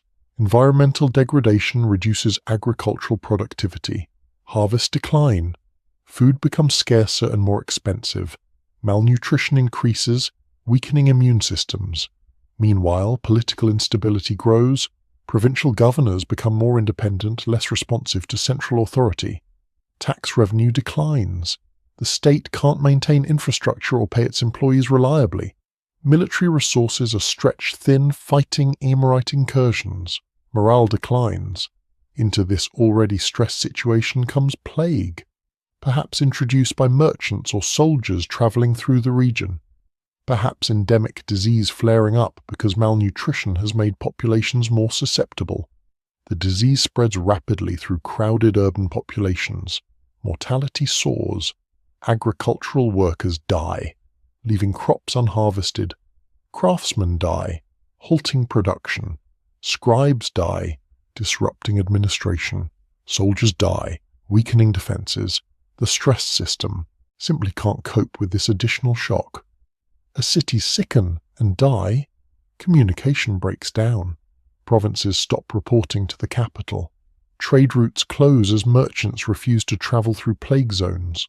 Food stops reaching cities. Urban populations, already depleted by disease, face starvation. Those who can flee do, carrying disease to new areas and depopulating cities further. Provincial authorities, finding themselves cut off from the capital and responsible for their own survival, declare independence. External enemies, seeing the empire's weakness, attack. And in Ur, the capital, King Ibisin watches helplessly as his empire disintegrates around him. This reconstruction is speculative. We can't prove this exact sequence occurred, but it fits the available evidence better than any single-factor explanation. It accounts for the textual descriptions of mass death. It explains the speed of the collapse. It makes sense of the Elamites attacking at this particular moment, and it shows how multiple factors can interact synergistically to create catastrophe far worse than any single factor alone would produce. Comparative historical analysis supports this multi-causal model. Other civilizational collapses show similar patterns. The Maya Classic period collapse combined drought, warfare, and political fragmentation. The Western Roman Empire fell through a combination of military pressure, economic problems, political instability, and possibly plague.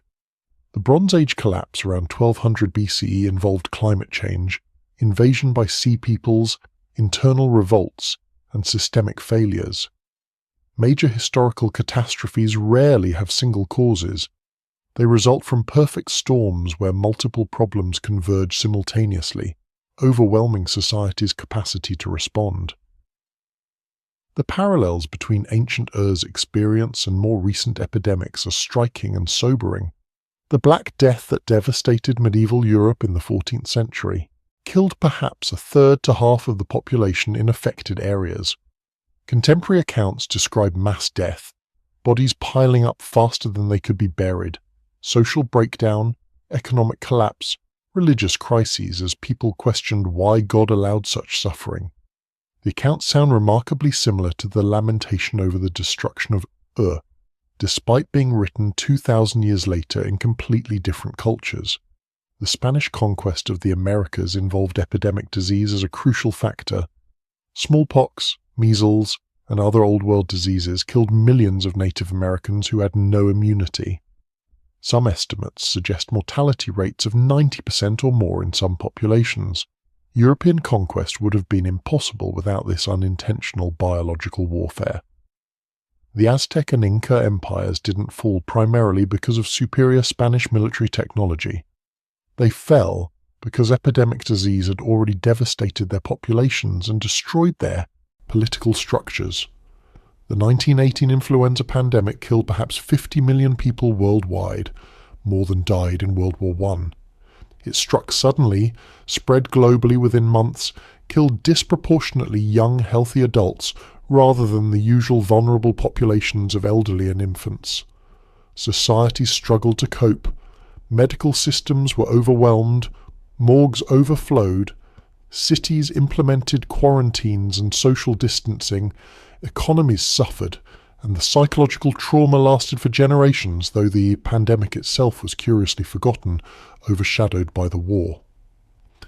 And then COVID-19 reminded us, as if reminder were needed, that pandemic disease remains a threat in the modern world. Despite all our medical knowledge, our advanced technology, our global communication systems, we struggled to contain a novel virus. Millions died. Economies crashed. Healthcare systems were pushed to breaking points. Societies polarized over public health measures. The pandemic exposed vulnerabilities in our interconnected global civilization, showing that we're not as invulnerable to catastrophic disease as we might have thought. These modern pandemics help us understand what ancient Ur might have experienced. We can imagine the terror of a disease that kills indiscriminately, the anguish of watching loved ones die without being able to help, the breakdown of normal social functions when too many people are sick or caring for the sick, the economic catastrophe when workers can't work and businesses can't operate, the political challenges when governments must make terrible decisions with incomplete information. The ancient Sumerians faced all of this without modern medicine, without understanding of disease transmission, without ability to develop vaccines or effective treatments. How did they cope? Through the resources they had. Religious faith providing comfort and meaning, community solidarity helping people support each other, traditional, knowledge of which herbs might ease symptoms, social structures creating some semblance of order even amid chaos. And after the catastrophe passed, through cultural memory, through poems like the Lamentation, through preservation of the experience so that future generations would know what happened and perhaps learn from it. The Sumerian king list provides context for understanding Ur's place in Mesopotamian historical consciousness. The list presents history as a series of dynasties, with kingship passing from city to city according to divine will. This cyclical view meant that no state was permanent. Every empire eventually fell. Every city had its moment of dominance and then declined. This wasn't pessimistic so much as realistic. It acknowledged the pattern that ancient Mesopotamians observed repeatedly. Cities rose and fell, powers came and went. Trying to create permanent empire was futile. The gods giveth and the gods taketh away.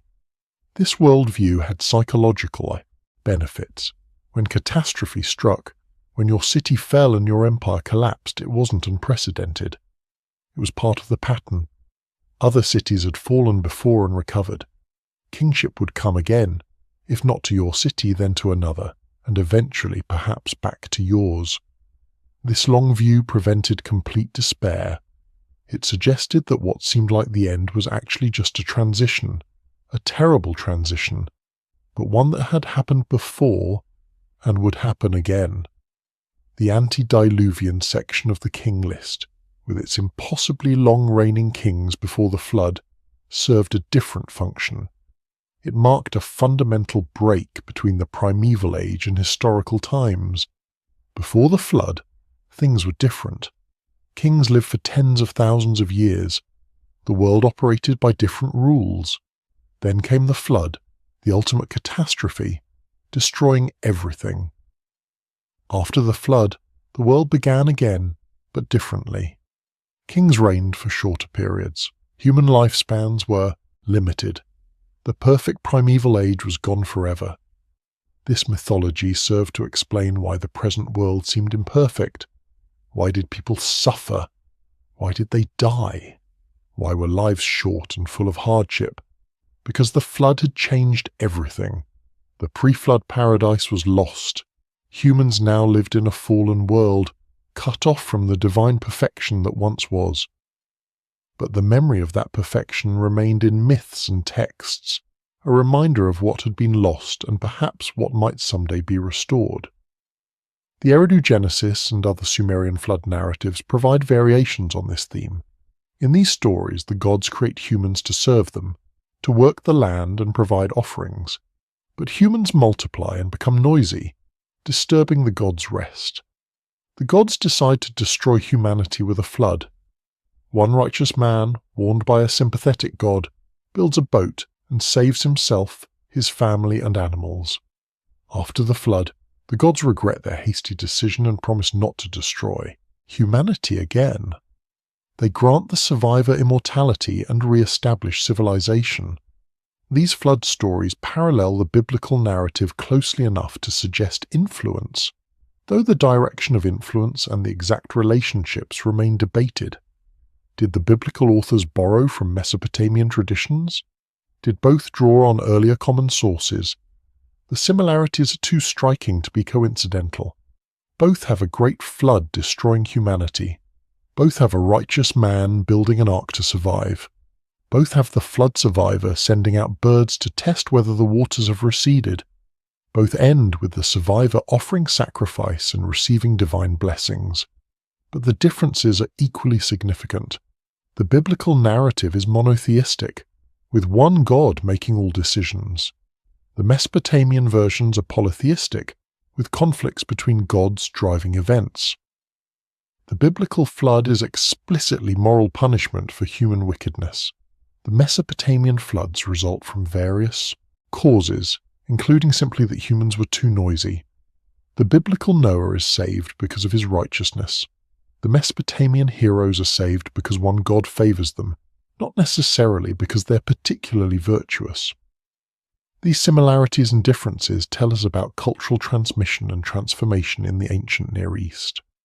Ideas, stories, and traditions moved between cultures, carried by merchants, diplomats, migrants, and conquerors. But as they moved, they changed, adapted to fit new cultural contexts, reinterpreted according to different theological frameworks. The flood story is one example among many of this process. Creation myths, wisdom literature, legal codes all show evidence of cross-cultural influence while remaining distinctively Mesopotamian, or Israelite, or Egyptian, or whatever culture was adapting them. Modern Iraq, heir to ancient Mesopotamia's legacy, has endured its own catastrophes in recent decades. Wars, sanctions, invasions, occupations, archaeological sites have been looted, damaged, or destroyed. The Iraq Museum in Baghdad, repository of artifacts from Mesopotamian civilization, was looted in 2003 following the American invasion. Thousands of objects were stolen.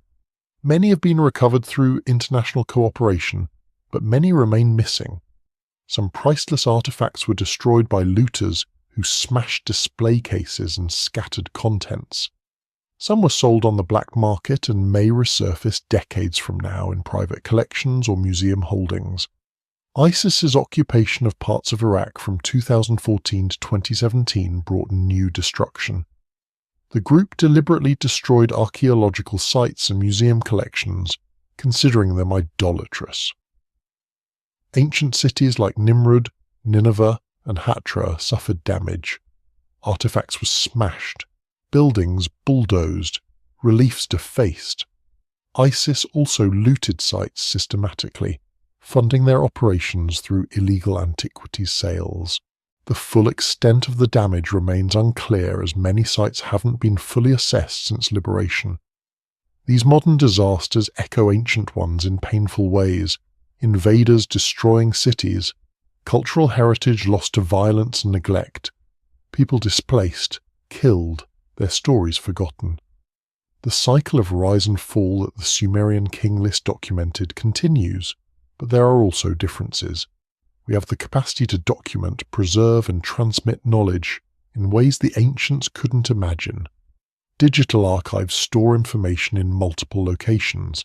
International cooperation can protect heritage sites. Legal frameworks attempt to prevent trafficking in looted antiquities. We can learn from past losses and work to prevent future ones. Iraqi archaeologists and scholars, often working under dangerous conditions with limited resources, continue to study their country's ancient heritage.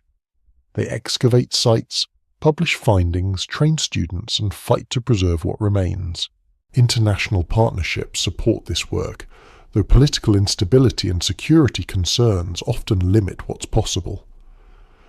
The story of Mesopotamian archaeology has always involved international collaboration, from the early European expeditions through modern joint projects. This continues, with scholars from around the world working together to understand and preserve humanity's shared heritage. The Sumerian tablets scattered in museums worldwide represent a preservation paradox. On one hand, their removal from Iraq during the colonial era means they survived later destructions that might have claimed them.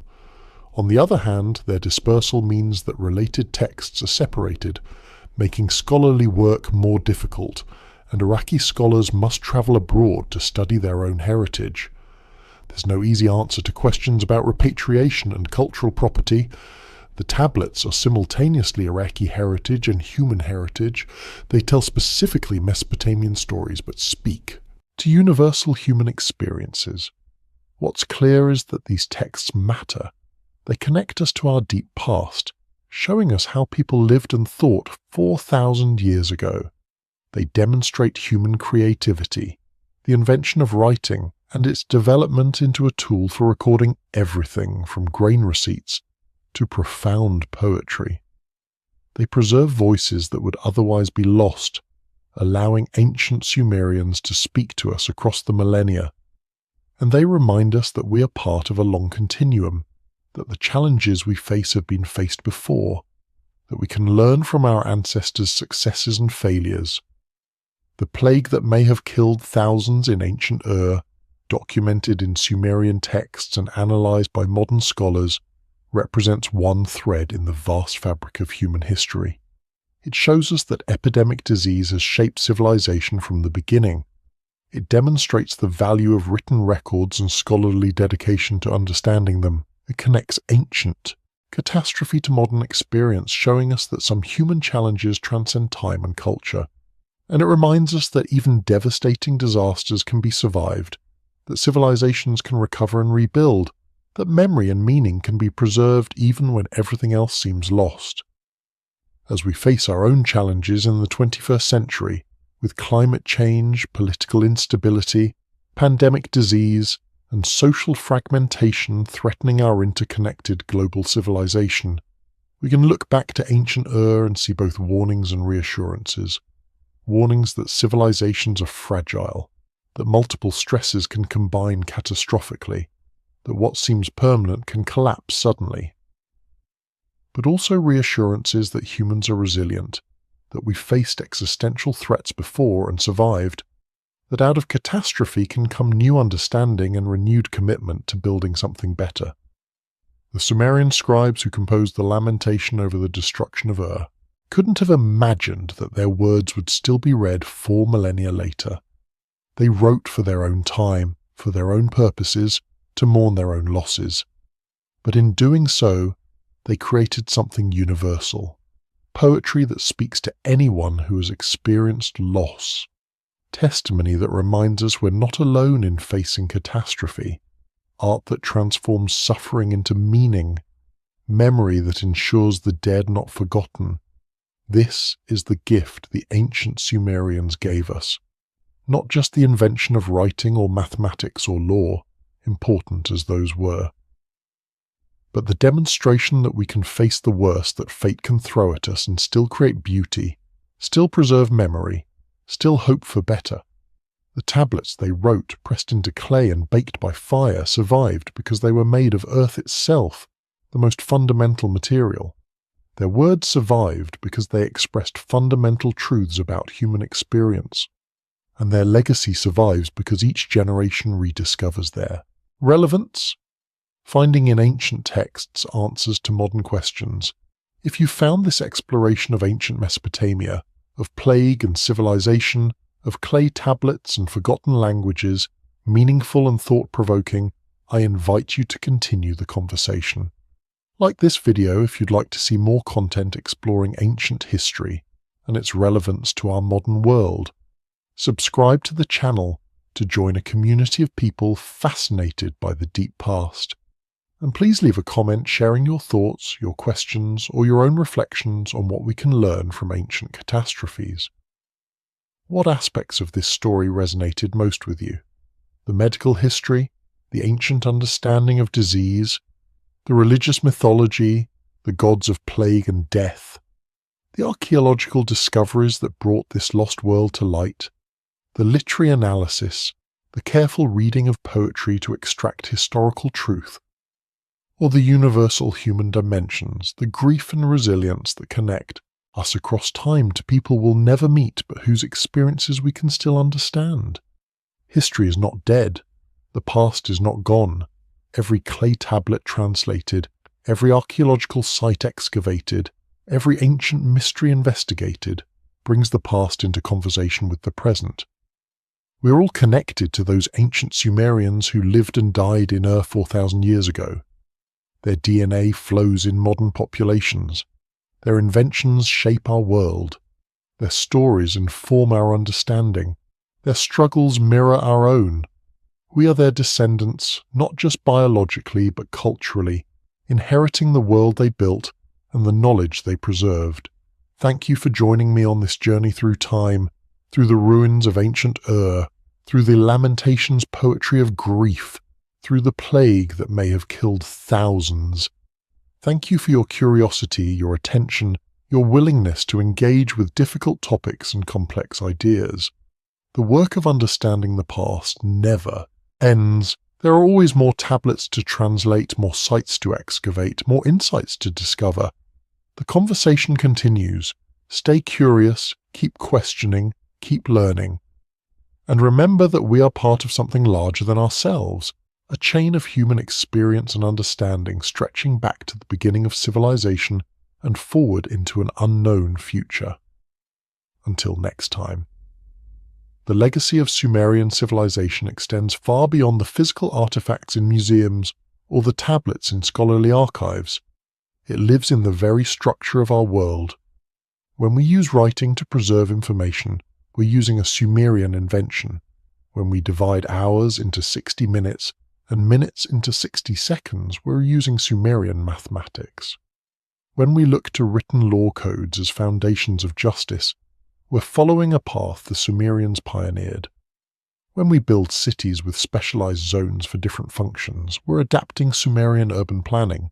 When we create bureaucracies to manage complex organizations, we're using structures the Sumerians developed.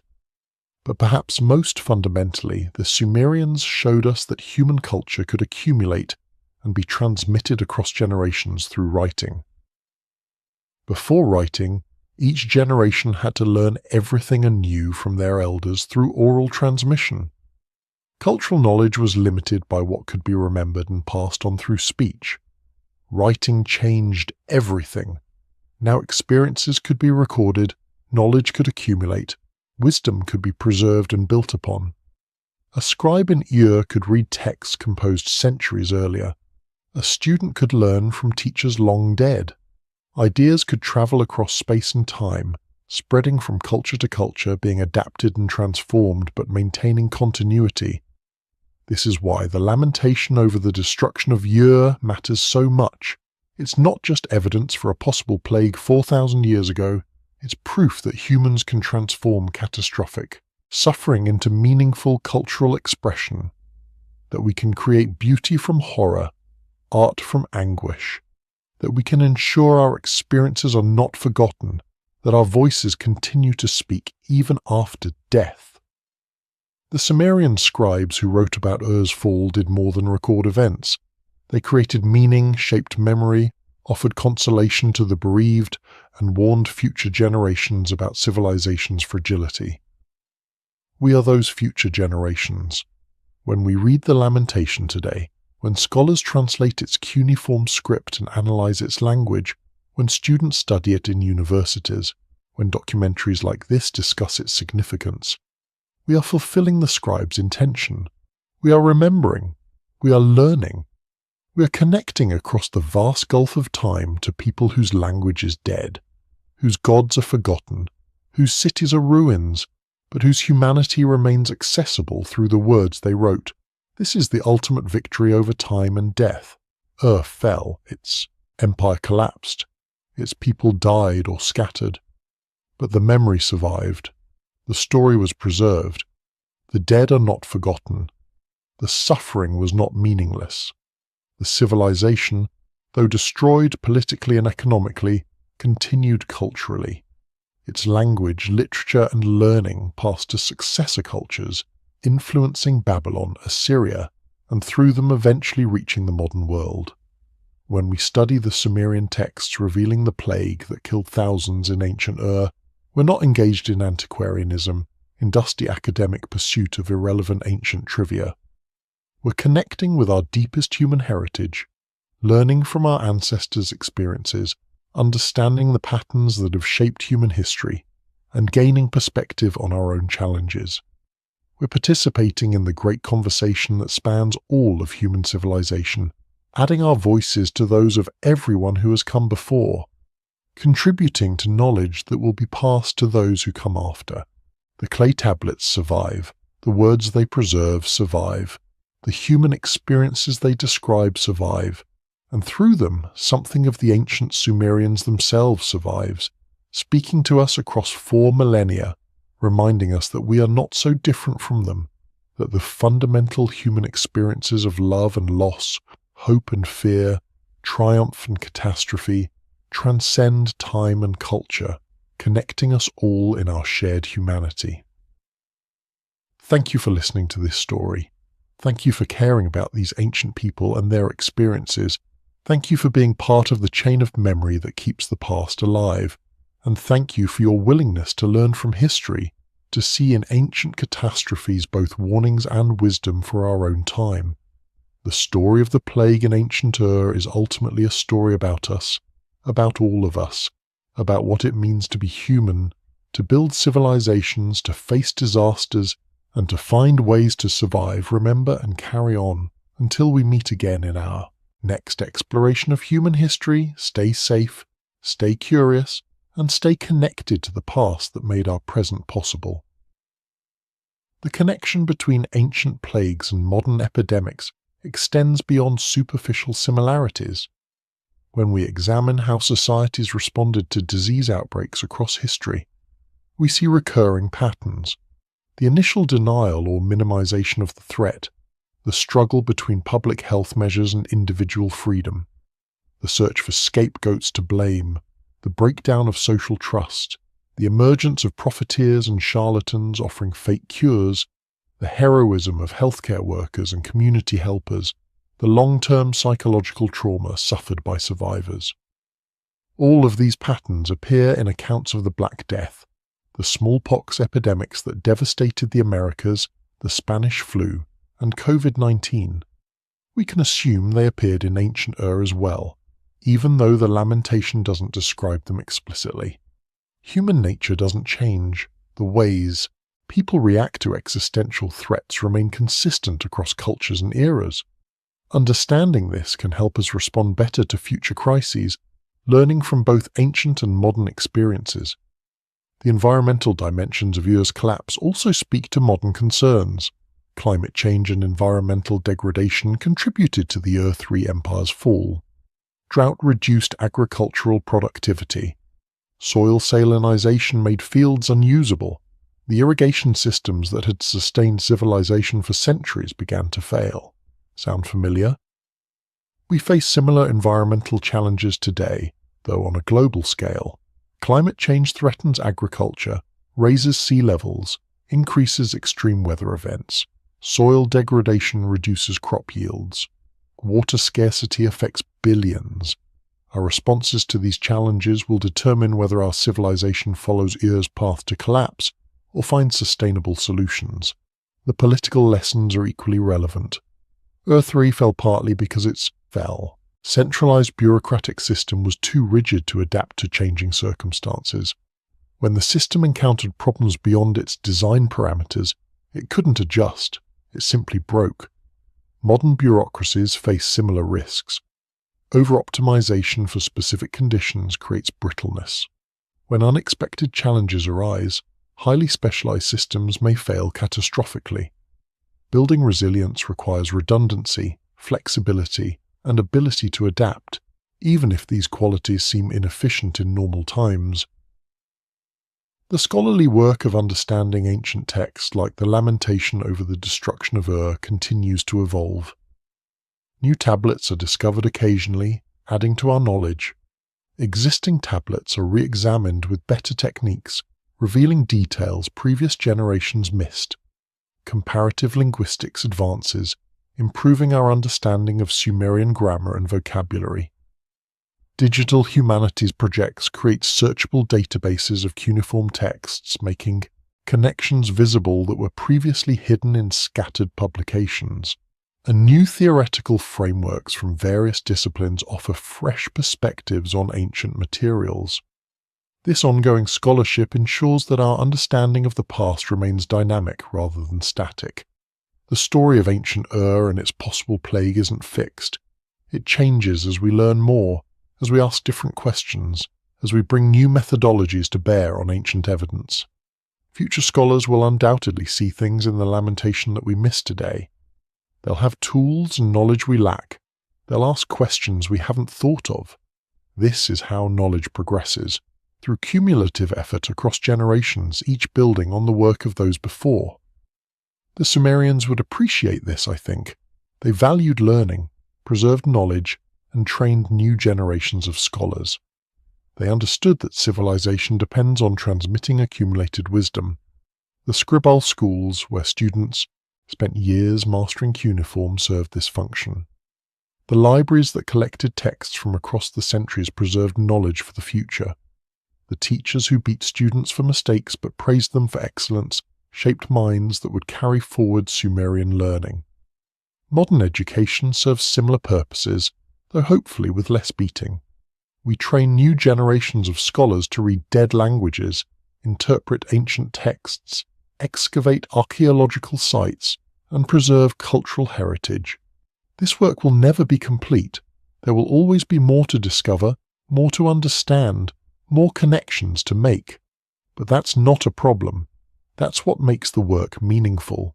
Each generation contributes its part to the endless task of understanding the human past and using that understanding to navigate the present and future.